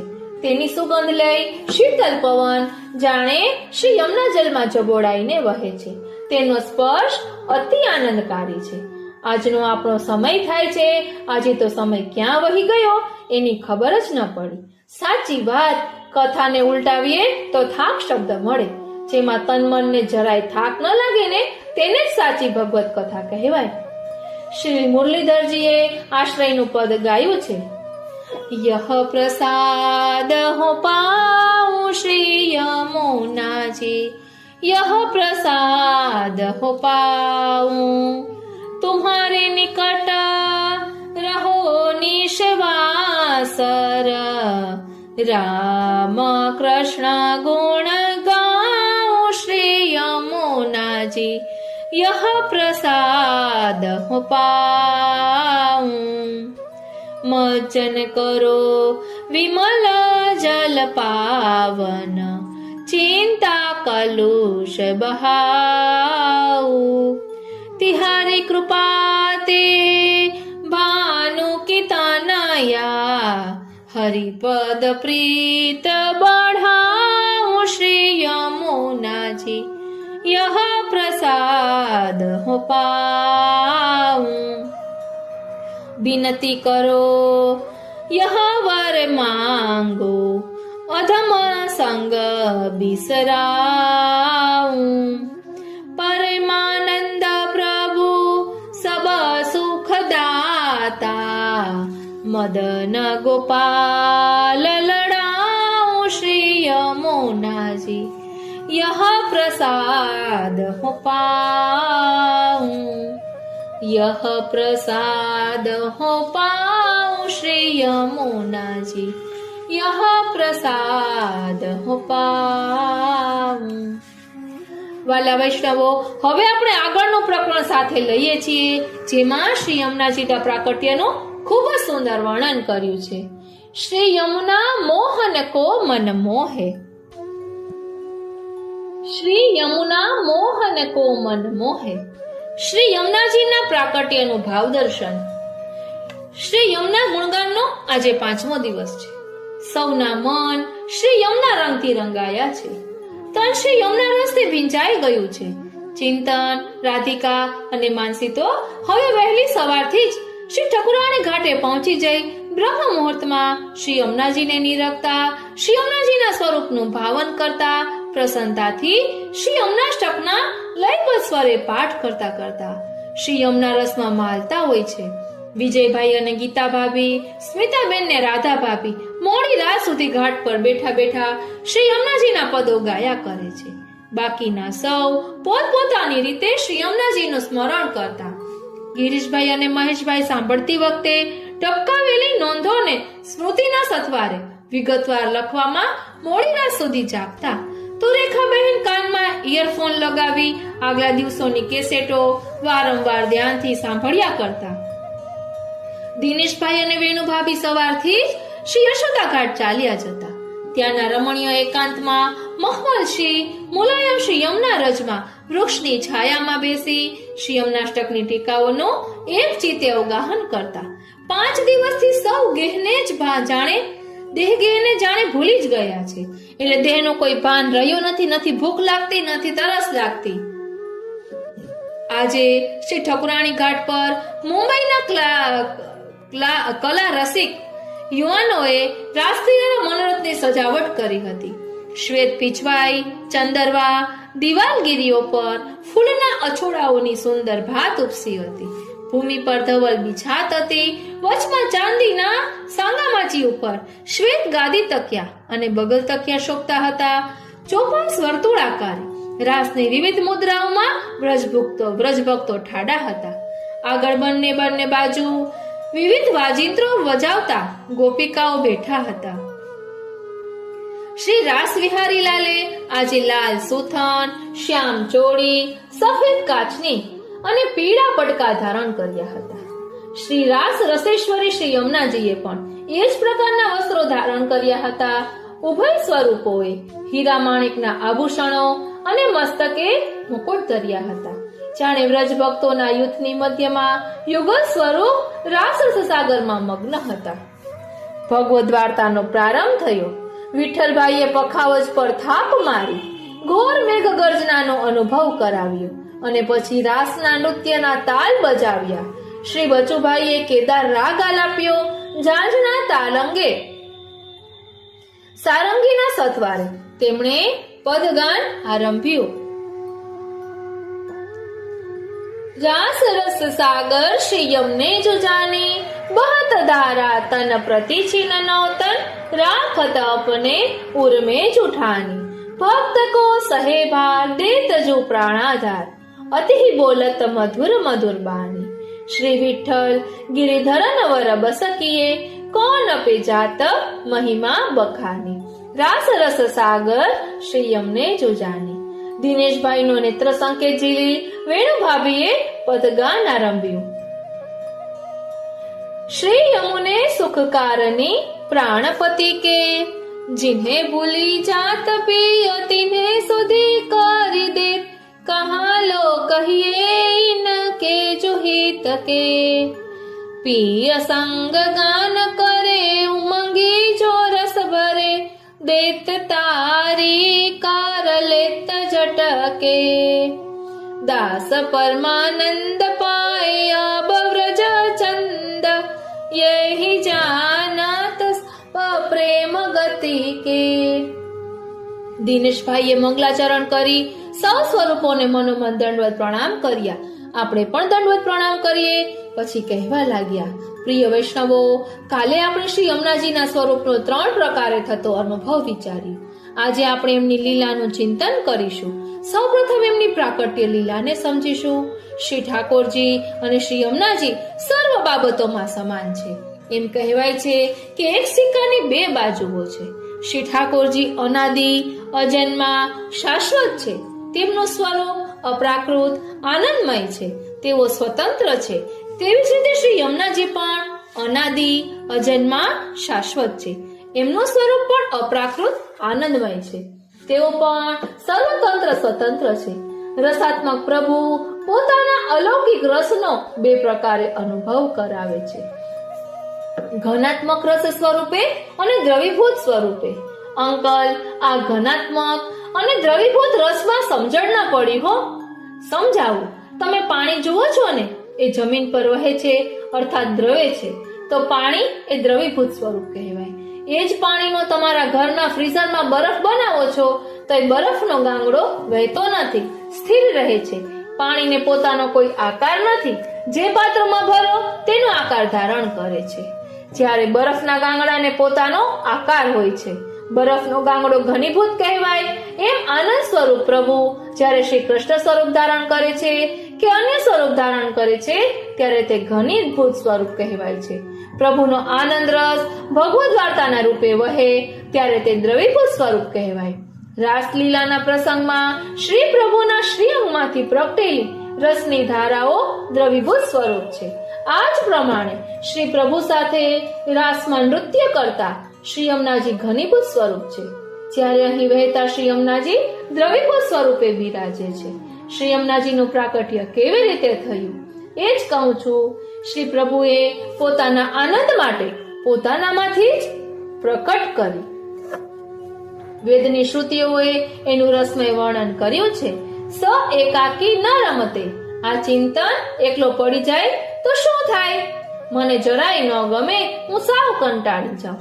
ગમે તેની કંપની શોધી કાઢો. પ્રભુએ પણ પોતાના આનંદને પ્રકટ કરવા, માણવા સૃષ્ટિને પ્રકટ કરી. જેમ કરોડિયો પોતાના મોંમાંથી લાળ કાઢી પોતાનું ઘર ઝાડું બનાવે, તે પ્રભુ પણ પોતાની ક્રીડા માટેના સાથીદાર ઈચ્છતા હતા. સદ્વિતીય મેચ છત, એટલે તેમણે પોતાના સ્વરૂપમાંથી પોતાના સ્ત્રી ભાવનું સ્વરૂપ પ્રકટ કર્યું, અને તે શ્રી રાધિકાજી. જે બીજાને આનંદ આપે ને તે રાધાઓ શ્રીનાથજી. શ્રી રાધિકાજી આમ પ્રભુનું જ અવર સ્વરૂપ, એટલે કે બીજું સ્વરૂપ. તેથી ભગવદીઓએ ગાયું, દો વપુ એક પ્રાણ.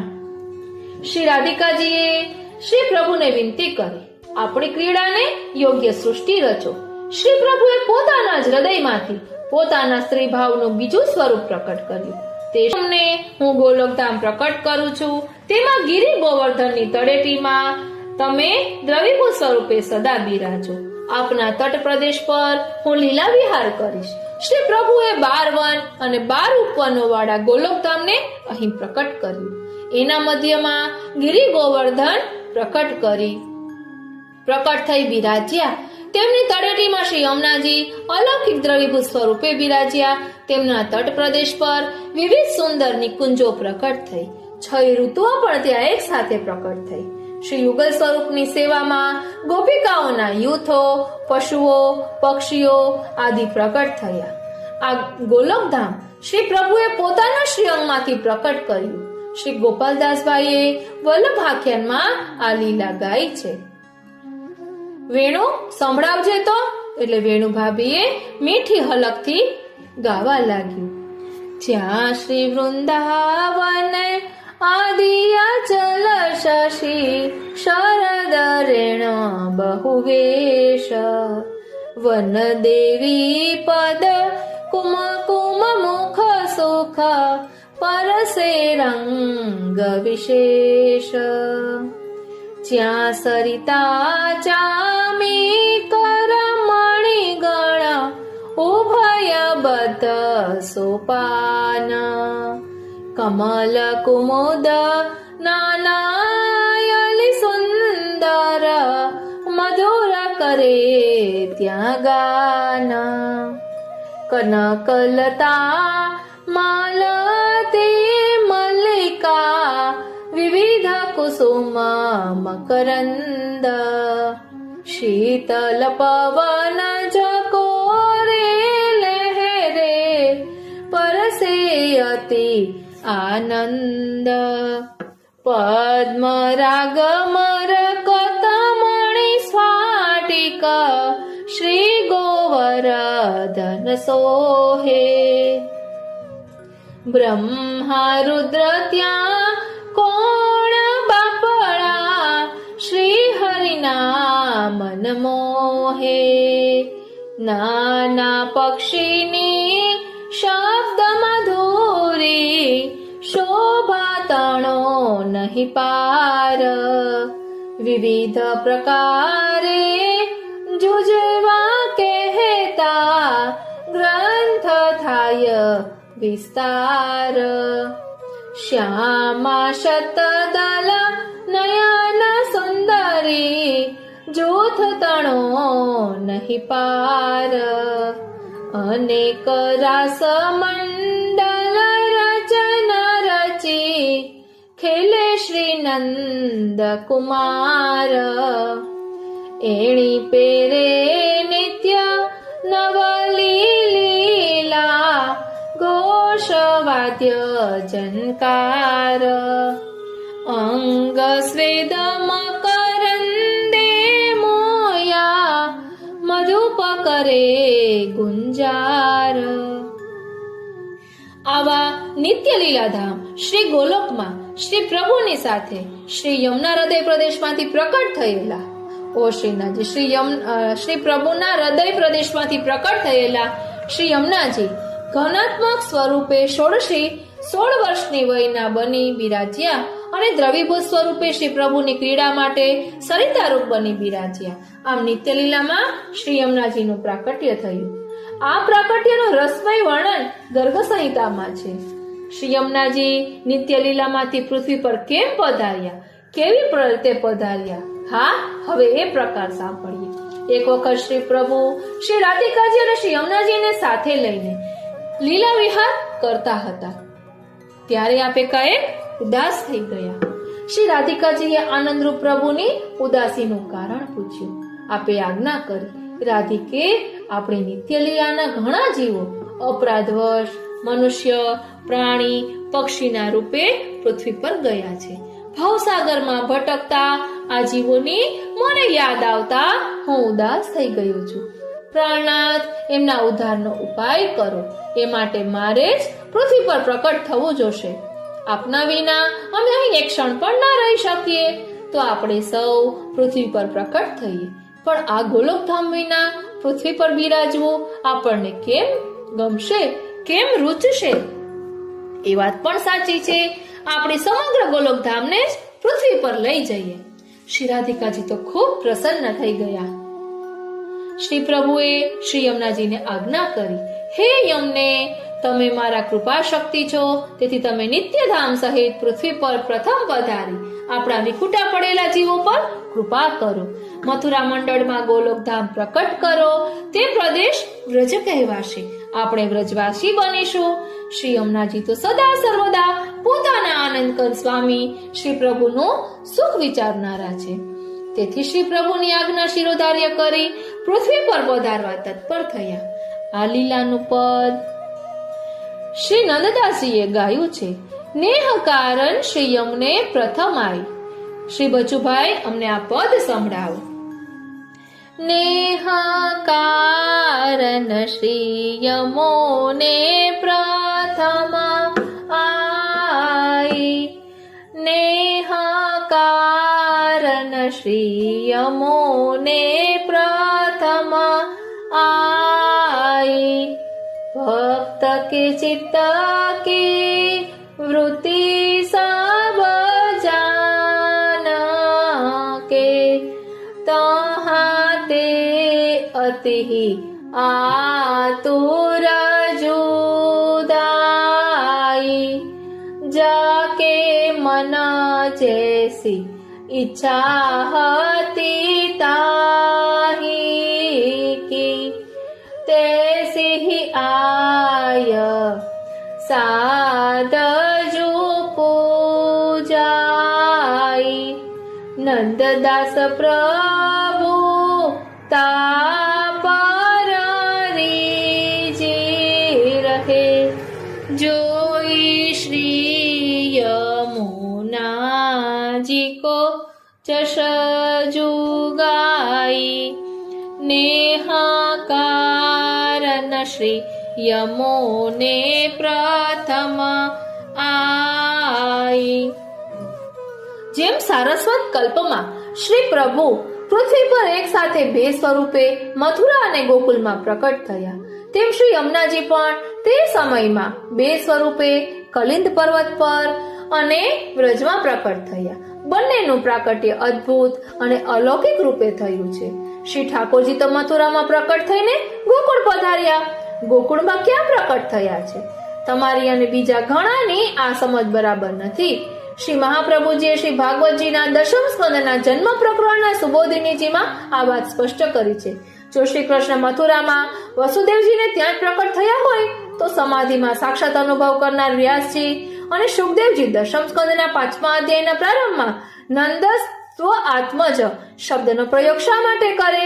ત્યાં શ્રી નંદ બાવાના પોતાના પુત્રના પ્રાકટ્યથી નંદ બાવાને જે આનંદ થયો છે તેનું વર્ણન છે. એમને ત્યાં તો પ્રાકટ્ય ક્યારે અને કેવી રીતે થયું? તો કહે છે, શ્રી પ્રભુ સારસ્વત કલ્પમાં વિવિધ હેતુઓસર પ્રકટ થયા. તેમાં અસુરોનો સંહાર કરવો, પૃથ્વીનો ભાર હળવો કરવો, ભક્તોનું અસુરોના ત્રાસથી રક્ષણ કરવું અને પૃથ્વી પર ધર્મનું સ્થાપન કરવું. આ 4 ધર્મ વિષયક કાર્યો હતા. આ કાર્યો સિદ્ધ કરવા શ્રી પ્રભુએ પોતાનું ધર્મ સ્વરૂપ પુરુષોત્તમ સ્વરૂપ મથુરામાં વસુદેવ ગૃહે પ્રકટ કર્યું. આ સ્વરૂપની સાથે શ્રી પ્રભુના 3 વ્યૂહ અનિરુદ્ધ, પ્રદ્યુમ્ન અને સંકર્ષણ પણ ત્યાં પ્રકટ થયા. શ્રી પ્રભુ પોતાના વિખૂટા પડેલા દૈવી જીવોને શરણે લેવા ભૂતલ પર પધારવાના હતા. ભક્તોને પોતાની આનંદમય લીલાઓનો રસાસ્વાદ કરાવી સ્વરૂપાનંદનું દાન કરવા અને પૃથ્વી પર ગોલોકધામની લીલા પ્રકટ કરવા શ્રી પ્રભુ સ્વયં ધર્મી સ્વરૂપ ગોકુલમાં શ્રી નંદરાયજીને ત્યાં પ્રકટ થયા. શ્રી પ્રભુનું ધર્મ સ્વરૂપ પાત્ર રૂપ છે, જ્યારે ધર્મી સ્વરૂપ રસરૂપ છે. શ્રી ગોકુલમાં પ્રભુના ધર્મી સ્વરૂપના પ્રાકટ્યની સાથે જ માયાનું પણ પૃથ્વી રૂપે પ્રાકટ્ય થયું. માયાના પ્રભાવથી શ્રી યશોદાજીથી લઈને સકલ ગોકુલવાસીઓ યોગ નિદ્રાને આધીન થઈ ગયા. એથી શ્રી પ્રભુના પ્રાકટ્યની જાણ શ્રી યશોદાજીને પણ ન થઈ. જ્યારે શ્રી વસુદેવજી પોતાને ત્યાં પ્રકટ થયેલા પુરુષોત્તમ ધર્મ સ્વરૂપને ગોકુલમાં પધરાવી માયારૂપી પુત્રીને લઈ ગયા, ત્યારે મથુરાથી પધારેલા પુરુષોત્તમ ધર્મ સ્વરૂપમાં ગોકુલમાં પ્રકટ થયેલા પૂર્ણ પુરુષોત્તમ ધર્મી સ્વરૂપ બિરાજી ગયા. જેમ પાત્રમાં રસ સમાઈ જાય તેમ આથી માયાનું આવરણ ખસતા શ્રી યશોદાજી અને સકલ ગોકુલ વાસીઓને એક જ સ્વરૂપના દર્શન થયા. 11 વર્ષ અને 51 દિવસ સુધી, ઘણી જગ્યાએ 52 દિવસ આવે છે, 11 વર્ષ અને 52 દિવસ સુધી વ્રજમાં પૂર્ણ પુરુષોત્તમ સ્વરૂપ અને પુરુષોત્તમ સ્વરૂપ સાથે બિરાજ્યા. ધર્મ વિષયક લીલાઓ પુરુષોત્તમ સ્વરૂપ કરી અને આનંદાત્મક લીલાઓ પૂર્ણ પુરુષોત્તમ સ્વરૂપે કરી. જ્યારે અક્રૂરજી મથુરાથી પધારવા આવ્યા ત્યારે મથુરાથી પધારેલું પુરુષોત્તમ સ્વરૂપ પાછું મથુરા પધાર્યું અને ગોકુળમાં પ્રગટેલું પૂર્ણ પુરુષોત્તમ સ્વરૂપ ગોપીજનોના હૃદયમાં ભાવાત્મક રીતે બિરાજી ગયું. વાહ, આ વાત તો આજે જ સમજાયો. કિશોરભાઈ એમ કહ્યું, આ જ રીતે શ્રી યમુનાજીનું પણ પૃથ્વી પર ધર્મ અને ધર્મી સ્વરૂપે પ્રાકટ્ય થયું. શ્રી યમુનાજી પૃથ્વી પર જળ અને સ્વામીની બંને સ્વરૂપે પધાર્યા. શ્રી યમુનાજીના ધર્મ સ્વરૂપના પ્રાકટ્યનો પ્રસંગ પહેલા કહો ને. સાંભળો, પદ્મપુરાણમાં એવી કથા છે.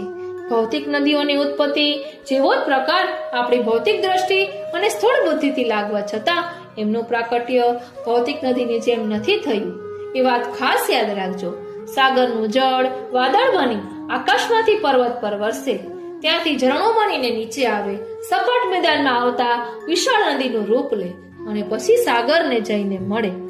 શ્રી યમુનાજીનું પણ આ રીતે પ્રાકટ્ય થયાનું આપણને પહેલી નજરે લાગે, પણ તેવું નથી, કારણ પ્રભુ અજન્મા છે.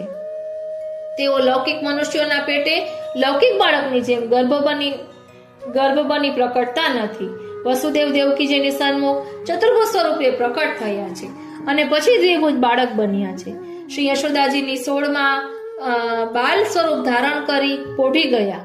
ભૌતિક બાળકની જેમ જન્મ્યા નથી, માટે પ્રભુનો જન્મ થતો નથી, પ્રાકટ્ય થાય છે, પ્રભુ પ્રકટ થાય છે. એ સાચું, પણ જેમ વસુદેવ દેવકીજી દુનિયામાં પ્રભુના માતા પિતા કહેવાયા, બલરામજી પ્રભુના મોટા ભાઈ કહેવાયા, તેમ શ્રી યમુનાજીના માતા પિતા કોણ બન્યા? તો કહે શ્રી યમુનાજી પણ 2 પિતાના દીકરી બની ભૂતળ પર પધાર્યા. તેથી તેમના 2 નામ મળે છે, કલિંદ તનયા અને ભાનુ તનયા. તેમના પહેલા પિતા ભાનુ એટલે કે સૂર્ય આપણે આગળ જોઈ ગયા કે આકાશમાં દેખાતો સૂર્ય તો ભૌતિક છે, ભૌતિક નદીઓને જન્મ આપનારો છે, પણ અલૌકિક શ્રી યમુનાજીના પિતા પણ અલૌકિક જ હોય. તેથી શ્રી યમુનાજીને સૂર્યપુત્રી કહીએ છીએ ત્યારે આકાશમાં દેખાતા સૂર્યના પુત્રી એમ ન સમજવું. તો અલૌકિક સૂર્ય કયો? તો અલૌકિક સૂર્ય એટલે રસાત્મક, દિવ્ય પ્રકાશાત્મક પ્રભુ નારાયણ. એમની સ્તુતિ ગાયત્રી મંત્રમાં કરવામાં આવી. એ મંત્ર રૂપી બીજમાંથી વેદરૂપી વૃક્ષ થયું. વેદ મનુષ્ય રચિત નથી, પણ પ્રભુના મુખારવિંદમાંથી પ્રકટ થવાથી ભગવદ રૂપ છે. વેદમાં નામ રૂપે પ્રભુનો સ્વરૂપ બિરાજે છે, તેથી તેઓ વેદ નારાયણ કહેવાય છે. વેદ નારાયણ અલૌકિક સૂર્ય રૂપ દિવ્ય તેજવાળા છે. આ વેદત્રયી રૂપ અલૌકિક આદિત્ય શ્રી યમુનાજીના પિતા છે. વેદ તો 4 છે, તમે વેદત્રયી કેમ કહી? તો વેદ પ્રકટ થયા ત્યારે તે 3 સંહિતાઓમાં પ્રસિદ્ધ હતા. એક ઋગ, બીજું યજુર અને ત્રીજું સામ. અથર્વવેદનો સ્વીકાર પાછળથી થયાનો કહેવાય છે. તેથી પ્રાચીન સમયમાં વેદત્રય પ્રસિદ્ધ હતી. વેદના મંત્રોમાં રહેલું ભગવત સ્વરૂપનું જ્ઞાન આપણી બુદ્ધિમાં ઉતરવું ખૂબ જરૂરી ગણાય. જ્ઞાનનું પ્રાથમિક રૂપ માહિતી છે. માહિતીનો વિશેષ વિચાર કરતા તે બુદ્ધિમાં ઉતરે ત્યારે સમજ કેળવાય. સમજ માટે સંસ્કૃતમાં સંજ્ઞા શબ્દ છે. સમજમાંથી ઉપયોગ કરવાની આવડત વિકસે. આમ જ્ઞાન વર્તનમાં આવે ને ત્યારે જ પરિપૂર્ણ થાય. જેમ કે રસોઈમાં રોટલી બનાવી છે તો તે અંગેની માહિતી છે કે ઘઉંનો લોટ જોઈશે, અટામણ જોઈશે, કણક બનાવવી જોઈશે, પણ આટલી માહિતીથી રોટલી બની જતી નથી. લોટમાં કેટલું પાણી રેડવું, કણકને કેવી રીતે ટૂંપવી, લુવા પાડી કેવી રીતે વણવા, સગડી પર કેવી રીતે શેકવી, એની સમજ મેળવવી જોશે. પછી જાતે પ્રેક્ટિસ કરવાની થાય. એમ કરતા કરતા રોટલી વણવાનું જ્ઞાન થાય. આ જ રીતે વેદત્રયીમાં રહેલા ભગવત સ્વરૂપની માહિતી મળે પછી એ સ્વરૂપની સંજ્ઞા એટલે કે સમજ પ્રાપ્ત થાય કે મારે આ શ્રીનાથજી મારે આ સ્વરૂપનો અનુભવ કરવો છે. ઓ શ્રીનાથજી મારે આ સ્વરૂપનો અનુભવ કરવો છે તો તે માટે યમ નિયમ પૂર્વક ધર્મનું પાલન કરવાનું હોય. ધર્મ પાલન જીવન સાધ્ય નથી, પરંતુ પ્રભુ કૃપા સાધ્ય છે. તેથી ધર્મ પાલન માટે પ્રભુ કૃપા પ્રાપ્ત થતા તે દ્વારા ભગવત પ્રાપ્તિ થાય. આપણે અગાઉ સમજી ગયા છીએ કે દરેક પદાર્થના દિવ્ય આધિદૈવિક સ્વરૂપ છે. તે પ્રમાણે વેદત્રયીનું આધિદૈવિક સ્વરૂપ દિવ્ય તેજવાળા રસાત્મક અલૌકિક સૂર્ય સ્વરૂપ નારાયણ ભગવાન. વેદની સમજ એટલે સંજ્ઞાનું આધિદૈવિક દેવી સ્વરૂપ. સંજ્ઞા એ નારાયણ ભગવાનના પત્ની. નારાયણ અને સંજ્ઞાથી અલૌકિક ધર્મદેવ પ્રકટ થયા. ધર્મ પડાવવા યમ નિયમ ખૂબ જરૂરી. તે ન પાડે તેને દંડ દેવો પણ જરૂરી. માટે ધર્મદેવ યમરાજના નામે પ્રસિદ્ધ થયા. ધર્મ પાલન માટે આવશ્યક પ્રભુ કૃપા સ્ત્રી સ્વરૂપે નારાયણ ભગવાન અને સંજ્ઞા દ્વારા પ્રગટી તે શ્રી યમુનાજી. ધર્મદેવ પછી તેમનું પ્રાકટ્ય થયું માટે તેઓ યજ્ઞ ભગિની યમુના કહેવાયા. ટૂંકમાં ફરી કહી દઉં તો શ્રી યમુનાજીના પિતા અલૌકિક વેદત્રયી સૂર્ય રૂપ નારાયણ. ધ્યાન આપજો, અલૌકિક એટલે ભૌતિક સૂર્ય નહીં. અને સંજ્ઞા દેવી એમના માતા, યમરાજ ધર્મદેવ એમના મોટા ભાઈ, સાક્ષાત પૂર્ણ પુરુષોત્તમ પ્રભુ એમના સ્વામી. બરાબર ને? હા, શ્રી યમુનાજીના અલૌકિક પરિવારનું વર્ણન એક પદમાં છે. તે વેણુ પાસેથી સાંભળીએ. સુરશ્યામ છાપની રચના વાળું આ પદ શ્રી સુરદાસજીનું છે. શ્રી સુરદાસજીનો 1.25 લાખ પદ રચવાનો મનોરથ પૂરો કરવા સ્વયં શ્રી ઠાકોરજીએ 25,000 પદો સુરશ્યામની છાપથી રચ્યાનું કહેવાય છે. આમાં સ્વયં શ્રી ઠાકોરજીએ આ પદમાં શ્રી યમુનાજીના પરિવારનો પરિચય કરાવ્યો છે. હમ લઈ શ્યામ શરણ યમુના કી, તિહારે ચરણ મૈયા લાગોરી ધ્યાન, માતા તિહારી સંજ્ઞા તારન, પિતા તિહારે સૂરજબાન, ધર્મરાજ સે બંધુ તિહારે, પતિ તિહારે શ્રી ભગવાન. શ્રી યમુનાજીના પ્રાકટ્યની વધાઈ ઈચ્છારામજી નામના ભગવદીએ ગાય છે. આ સવારી રગમાં સાંભળો. બચુભાઈએ કહ્યું, દિન કર ઘર આનંદ ઉદિત બઢ્યો અતિ, ચલી સખી આજ બધાએ, પ્રકટ ભઈ યમુના જગતારન, સબ મિલી મંગલ ગાએ, ધની કુક સંજા રાની કી એસી સુતા જો જાઈ, કૃષ્ણ પ્રિય પટ રાની જન્મ સુન જીત તિત બજત બધાઈ. ચૈત્ર માસ શુભ લગ્ન મુહૂર્ત છઠ ગુરુવાર ઉજેરી. સુરત નિસાત નાચત નર નારી ગાવત દે દે હેરી. ઘર ઘર મંગલ મુદિત માનીની મોતીન ચોક પુરાવે. ધ્વજા પતાકા કદલી રોપત બંધન બાર બંધાવે. અધમ ઉદાહરણ કારણ ભૂપર ભાગ્ય ન દે દર્શાઈ. મહિમા અપરંપાર કહા કહો વેદ પુરાણ ન ગાય. આમ અલૌકિક ભાનુસુતા સ્વરૂપે શ્રી યમુનાજીનું પ્રાકટ્ય ચૈત્ર સુદ છઠને ગુરુવારે થયું. તેથી આજે પણ તે દિવસે આપણે શ્રી યમુનાજીનો ઉત્સવ મનાવીએ છીએ. આમ ભાનુસુતા રૂપે પ્રકટ થતા જ શ્રી યમુનાજી 16 વર્ષનું વયરૂપ ધારણ કરી પોતાના અલૌકિક સ્વામી શ્રી કૃષ્ણચંદ્રને મળવા સીધા પધાર્યા. આ શ્રી યમુનાજીનું અલૌકિક રસાત્મક ઘનીભૂત સ્વરૂપ. તો કલિંદ તનયા કયું સ્વરૂપ છે?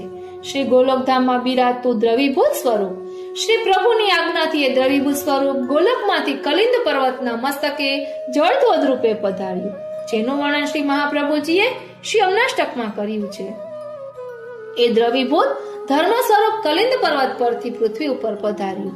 સ્થૂળ દ્રષ્ટિએ વાત કરીએ તો શ્રી યમુના નદી યમનોત્રીના હિમ પ્રવાહમાંથી નીકળી પ્રયાગમાં ગંગા નદીને મળે ત્યાં સુધી એની લંબાઈ 1376 કિલોમીટર છે. હિમાલયના બંદરપુછ નામના શિખરની પશ્ચિમે 10 કિલોમીટર દૂર આવેલા યમનોત્રી નામના હિમ પ્રવાહમાંથી તેમનો ઉદ્ગમ થાય છે. યમનોત્રીના હિમ પ્રવાહથી પણ ઉપરવાસમાં 6 કિલોમીટર દૂરથી યમુનાના પ્રવાહની મૂળ શરૂઆત થાય છે. પ્રાચીન વિશ્વ પ્રવાસીઓ ટોલેમી અને પ્લિનીએ યમનોત્રીથી આગળના સ્થળની મુલાકાત લીધી હતી. યમુના ઉચ્ચાર ન ફાવતા ટેલોમીએ તેને ડાયમોના કહી અને પ્લિનીએ તેને જોમેનિસ કહી. હિમાલય પ્રદેશના તેહરી ગઢવાલ વિસ્તારમાંથી શ્રી યમુનાજી આગળ વધે ત્યારે પહેલું ગામ ખરસાલી અને બીજું ગામ બીફા આવે. તે માર્કંડેય ક્ષેત્ર છે. હિમાલયના જંગલ પ્રદેશનો 75 કિલોમીટરનો આંટીઘૂંટી વાળો માર્ગ વિંધી શિવાલિકના ડુંગરોને ઓળંગતી યમુના કાલસી ગામ આવે. આ હિમાલયનો ખીણ પ્રદેશ છે. ત્યાંથી આગળ જતા ટોણ નદીની સાથે જ પાવંટા ગામ પાસે ઉત્તર પ્રદેશમાં પ્રવેશે. ત્યાંથી ફૈઝાબાદ પાસે આવતા તેનો પટ વિસ્તરે છે. ત્યાંથી 104 કિલોમીટર આગળ વધતા ડાંકાવર નજીક હિંદાના નદી તેને મળે છે. ત્યાંથી 8000 કિલોમીટર સુધી તે ગંગાને સમાંતર વહેતી સહરાનપુર થઈ દિલ્હી આવે છે. ત્યાંથી મથુરા થઈ વ્રજમંડળમાં બિરાજે છે. ત્યાંથી આગ્રા થઈ ફિરોઝનગર ઇટવાહ થઈ આગળ વધતા ચંબલ નદીનો સંગમ થાય છે. પછી હમીરપુર પાસે બેટવા નદીનો અને પછી કેન નદીનો સંગમ થાય છે. ત્યાંથી પ્રયાગ આવી ગંગાનો સંગમ થાય છે. યમુના સાગરને મળી નથી. શ્રી યમુનાજીનો આ દ્રવીભૂત ધર્મ સ્વરૂપ છે, જે પાપ સંહારી યમયાતનામાંથી પાપીઓને છોડાવનાર છે. આ દ્રવીભૂત ધર્મ સ્વરૂપના તટે રાસલીલા પછી જલવિહાર કરતા શ્રી પ્રભુના સ્મરશ્રમ જલની ધારાઓ રૂપી દ્રવીભૂત રસાત્મક સ્વરૂપ દ્રવીભૂત ધર્મ સ્વરૂપમાં બિરાજી ગયું. એ સ્વરૂપ સદા સર્વદા વ્રજમાં જ બિરાજ્યું. દ્રવીભૂત ધર્મ સ્વરૂપ આગળ પધાર્યું. માટે આપણે શ્રી યમુના પાન સેવન વ્રજમાં કરીએ છીએ, દિલ્હી કે આગ્રામાં નહીં. દિનેશભાઈ, તમે શ્રી યમુનાજીના દ્રવીભૂત ધર્મ સ્વરૂપ અને ધર્મી સ્વરૂપ સમજાવ્યા. શ્રી યમુનાજીનું ઘનીભૂત ધર્મી સ્વરૂપ પણ સમજાવ્યું. તો શ્રી યમુનાજીનું ઘનીભૂત ધર્મ સ્વરૂપ કયું? તો દ્વારકા લીલામાં પ્રભુના ચોથા પટરાણી કાલિંદીજી એ શ્રી યમુનાજીનું ઘનીભૂત ધર્મ સ્વરૂપ છે. વ્રજલીલામાં પ્રભુના ચતુર્થ પ્રિયા શ્રી યમુનાજી ઘનીભૂત ધર્મી સ્વરૂપ છે. પત્ની કદાચ પ્રિયા ન હોય પણ પ્રિયા પત્ની બને ત્યારે સોનામાં સુગંધ મળે. આમ આપણે આજે શ્રી યમુનાજીના ધર્મી ઘનીભૂત સ્વરૂપ અને ધર્મી દ્રવીભૂત સ્વરૂપ સમજ્યા. પ્રિય વૈષ્ણવો, ટૂંકમાં એટલું સમજીએ કે પુષ્ટિ એટલે કે કૃપાથી પાત્રતા પ્રમાણે લીલા રસ પચે. એક જીવ એવો છે કે તે પ્રભુની સેવા માટે અતિશય રૂઢિચુસ્ત હોય. એ જીવને પ્રભુ આલિંગનના દાન કરે ત્યારે તે જીવ દૂર ભાગે. એ જીવનો કોઈ દોષ નથી, એ જીવનો અધિકાર નથી. બીજો એક જીવ ને પ્રભુ પૂર્ણ રસરૂપ જાણીને સેવા પહોંચે છે તે સદા પ્રભુમય બની જાય છે. તે જીવને વલ્લભ કોઈ કૃપા કરે તો તે જીવને ના પચે, છતાં પ્રભુનું શરણ નથી છોડતા. ત્રીજો જીવ એવો છે કે તે પ્રભુની સેવા તન મનથી કરે. તે જીવને પ્રભુ ને વલ્લભ કોઈ કૃપા કરે તો તે જીવનો અધિકાર એટલો છે કે તેઓ આ રસ પચાવી શકશે. તે જીવ બધા સાથે મળીને રહેતો નથી. ચોથો જીવ એવો છે કે તે જીવને પ્રભુની સેવા વલ્લભની કૃપા પ્રાપ્ત થઈ ગયા બાદ પણ આ જીવ સદા હરિગુરુ વૈષ્ણવમાં સમાન ભાવ રહ્યા બાદ પણ એ રસમાં લીલા રસમાં ડૂબી જાય છે. ત્યારે તે જીવને પ્રભુ પૂર્ણ દાન કરે છે. ત્યારે તે જીવને ભૂતલ ઉપર નિકુંજ લીલાની પ્રગટ ઝાંકી થાય છે અને તે જીવ ગોપી બનીને હરિગુરુ વૈષ્ણવમાં સમાન ભાવ જાણે છે. આ બધા જીવ પુષ્ટિ જીવ છે, પરંતુ જે જીવ મહારાસનો અધિકારી છે તેને હરિગુરુ વૈષ્ણવમાં સદા રસમય બની જાય છે. જેનો અધિકાર એટલો રસ પચે છે એટલે કોઈ પણ પ્રકારના કોઈ વૈષ્ણવના દોષ જોવા નહીં. એ ક્યાં કુંજનો જીવ હોય તે આપણી પામર બુદ્ધિથી જોવા નહીં. શરણ માર્ગ ઘણા છે આ પૃથ્વી પર, પણ શ્રી વલ્લભનો પૃથક શરણ માર્ગ અન્ય બધા માર્ગો કરતા શિરમોર છે. બધે ભગવાનથી મેળવવાની વાત છે, જ્યારે પુષ્ટિ માર્ગમાં તો ભગવાનને મેળવવાની વાત છે. શ્રી યમુનાજી દ્વારા જીવનો અંગીકાર થાય છે. જીવ પુષ્ટિ માર્ગમાં આવે કે તરત જ શ્રી યમુનાજીએ જીવનો સ્વીકાર કરે છે અને લીલાધામમાં બિરાજતા શ્રી યમુનાજીની ડાબી ભુજા ફરકે છે. તરત જ પોતે આતુરતાથી દોડી જઈને આનંદ ભર્યા હૈયે શ્રી ઠાકોરજીને વધામણી આપે છે કે કૃપાનાથ, ભૂતલ પર એક વધુ દૈવી જીવ આપના શરણે આવ્યો છે. કૃપા કરી તેનો અંગીકાર કરો, તેને સેવાનું સુખ આપો. એ જીવ શ્રી યમુનાજીનું જેટલા પ્રમાણમાં ગુણગાન કરે તેટલામાં શ્રી યમુનાજી તે જીવ પર પ્રસન્ન થાય. જ્યાં જ્યાં શ્રી યમુનાજીના ગુણગાન થાય છે ત્યાં ત્યાં શ્રી ઠાકોરજી અવશ્ય બિરાજે છે. એ જીવો ઉપર ઠાકોરજી ઘણી કૃપા કરે છે.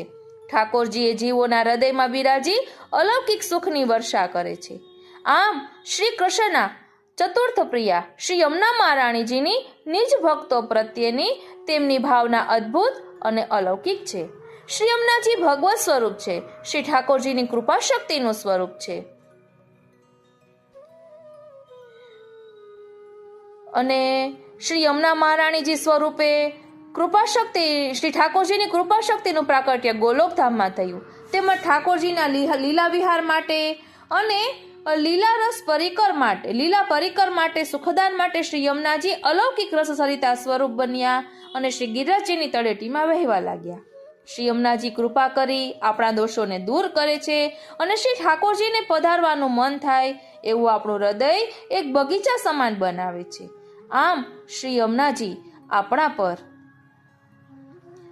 ખૂબ કૃપા કરે છે. એ જ કૃપા કરે છે અને એ જ ભક્તિનું દાન કરે છે. પોતાનું કર્તવ્ય જીવ ના કરે તો પ્રભુ પ્રાપ્તિ કઈ રીતે થાય? એટલે આપણે આપણું કર્તવ્ય કરવાનું છે. એટલે આજે આપણે શ્રી યમુનાજીના ગુણગાન કરી રહ્યા છીએ. એટલે ઠાકોરજી પણ કૃપાના દ્વાર દ્વારા આપણા હૃદયના દ્વાર ખટખટાવી રહ્યા છે અને કહે છે, ખાतिर कर ले नहीं गुजरिया रसिया ठाडो तेरे द्वार. તો ચાલો આપણે પણ આ રસિયાને આપણા હૃદયના દ્વાર ખોલી અને એના કિવાડ બંધ કરી દઈએ અને પ્રભુને કહીએ કે પ્રભુ, આ હૃદયરૂપી બંટીમાં આપને જેમ વિહાર કરવો એમ કરો અને પ્રભુના સુખનો વિચાર કરીએ. એટલે આજના સત્સંગમાં આપણે શ્રી યમુનાજીના ત્રિવિધ સ્વરૂપને સમજ્યા. કરે કરાવે શ્રીનાથજી. આજનો આ સત્સંગ શ્રીનાથજી, શ્રી યમુનાજી, શ્રી મહાપ્રભુજીના ચરણારવિંદમાં સમર્પિત કરું છું અને એ જ વિનંતી ધરું છું કે અહીં દર્શાવેલા ભાવને અમે અમારા આત્મપટલ પર ધારણ કરી શકીએ એવી કૃપા કરો. જય શ્રી કૃષ્ણ.